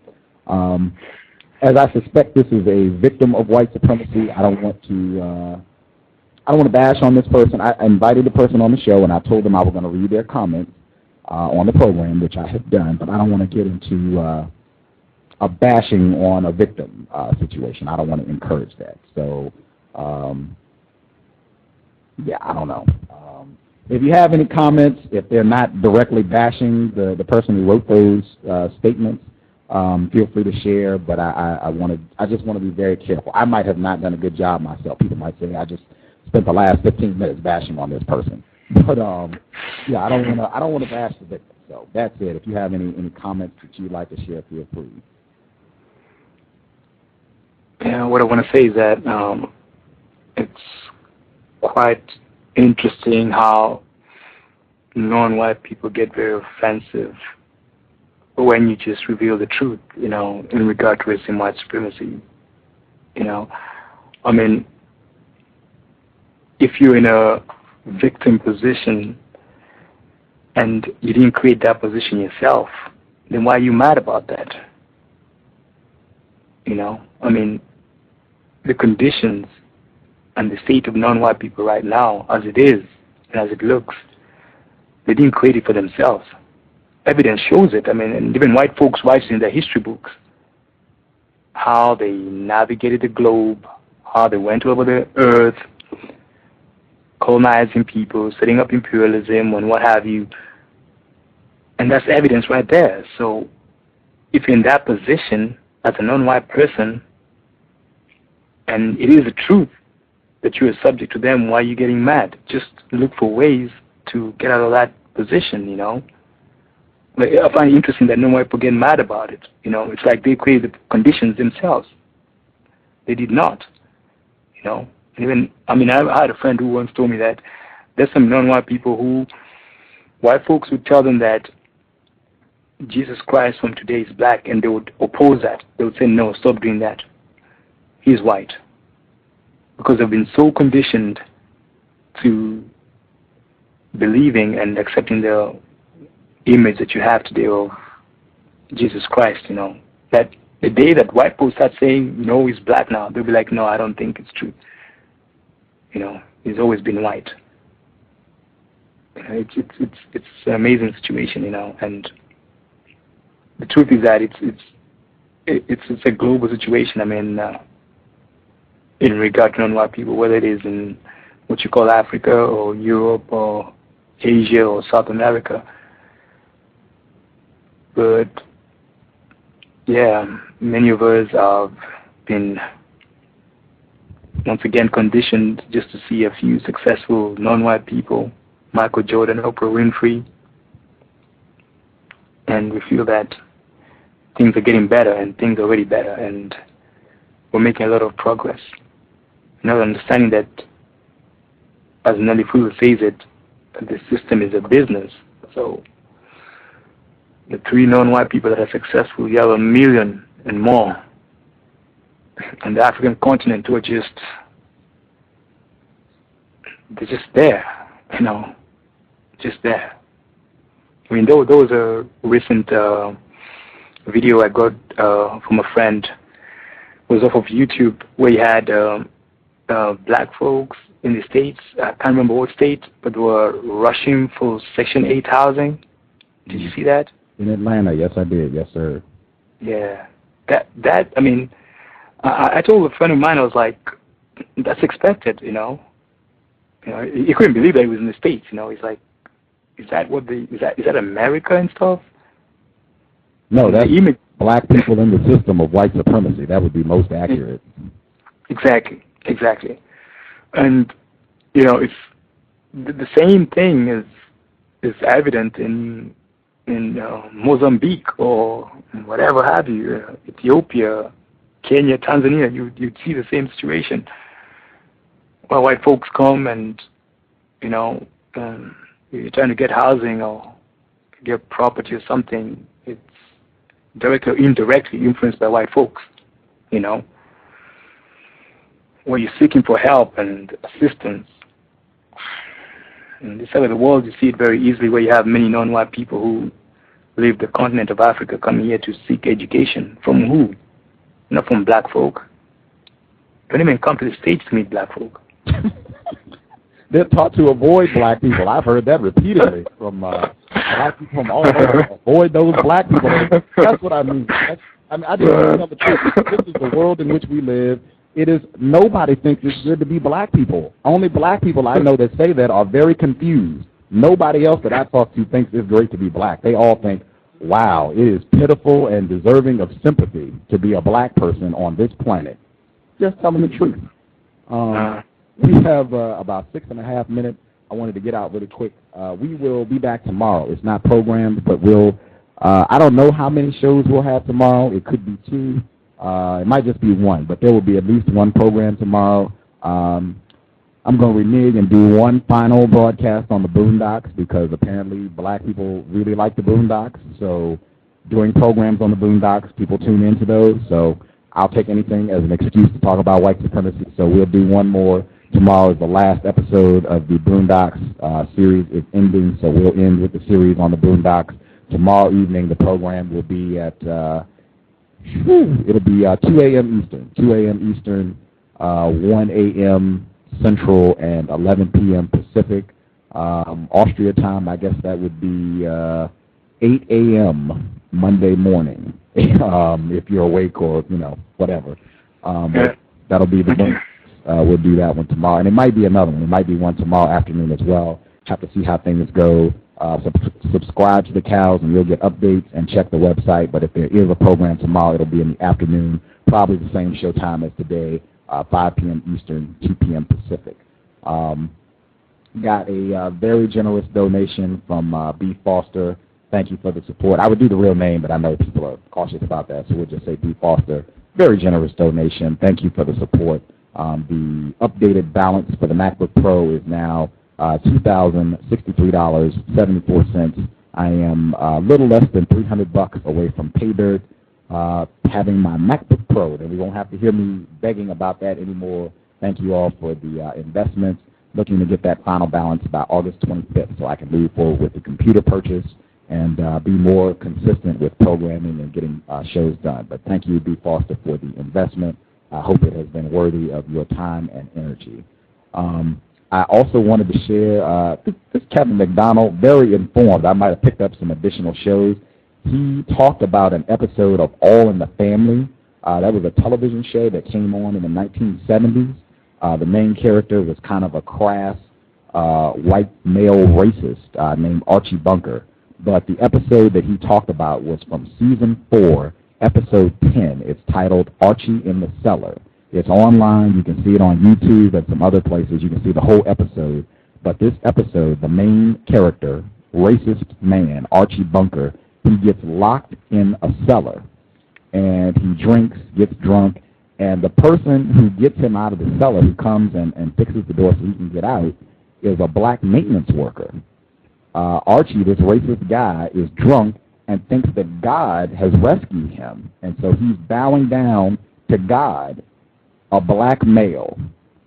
Stunning. He talks about this in one of his different reports that I read, but just, you got to check that episode out. I mean, this is the stuff that white people put in their movies and stuff. Think about that, the implications of that, but it's All in the Family. That's the TV show. Season 4, Episode 10. The name of it is Archie in the Cellar. It is on YouTube. If you do a YouTube search for All in the Family, Archie in the Cellar, or Archie in the Basement, it will pop up and you can see the full episode. But yeah, Archie Bunker bowing down to God, a black male. Very interesting. Got that. We should be back tomorrow. Yeah, I should be done. We should be back tomorrow. Thank you, everybody, for supporting the broadcast. We should be back tomorrow with at least one show, maybe two. Did you have anything you wanted to share, African 1884? No, I just want to request something from you. Is that okay? Sure. Yeah. You mentioned something about an article by the guest who was just there with you right now, and I think it was about the victims of the Haiti earthquake getting support. You mentioned about an article that someone was criticizing that the kids shouldn't get any help or something like that. Yes. Okay. You got it. Yes, I got it. Anybody listening in, if you would like that article, I can send it to you. If you are good at searching on your own, the address for his blog is the OccidentalObserver.net. And just you can do a site search for Kevin MacDonald, and you can pull up all of his articles, do a site search for Haiti, and it should pop up that way as well. Or you can just email me, and I'll send it to you. But the title of the article is Kevin MacDonald, Alex Kurtagic, Kurtagic, Kurtagic's Haiti Must Not Be Rebuilt. That's the title. Okay. Thank you very much. Outstanding. We will be back tomorrow. Thank you for supporting the cows. Replace white supremacy.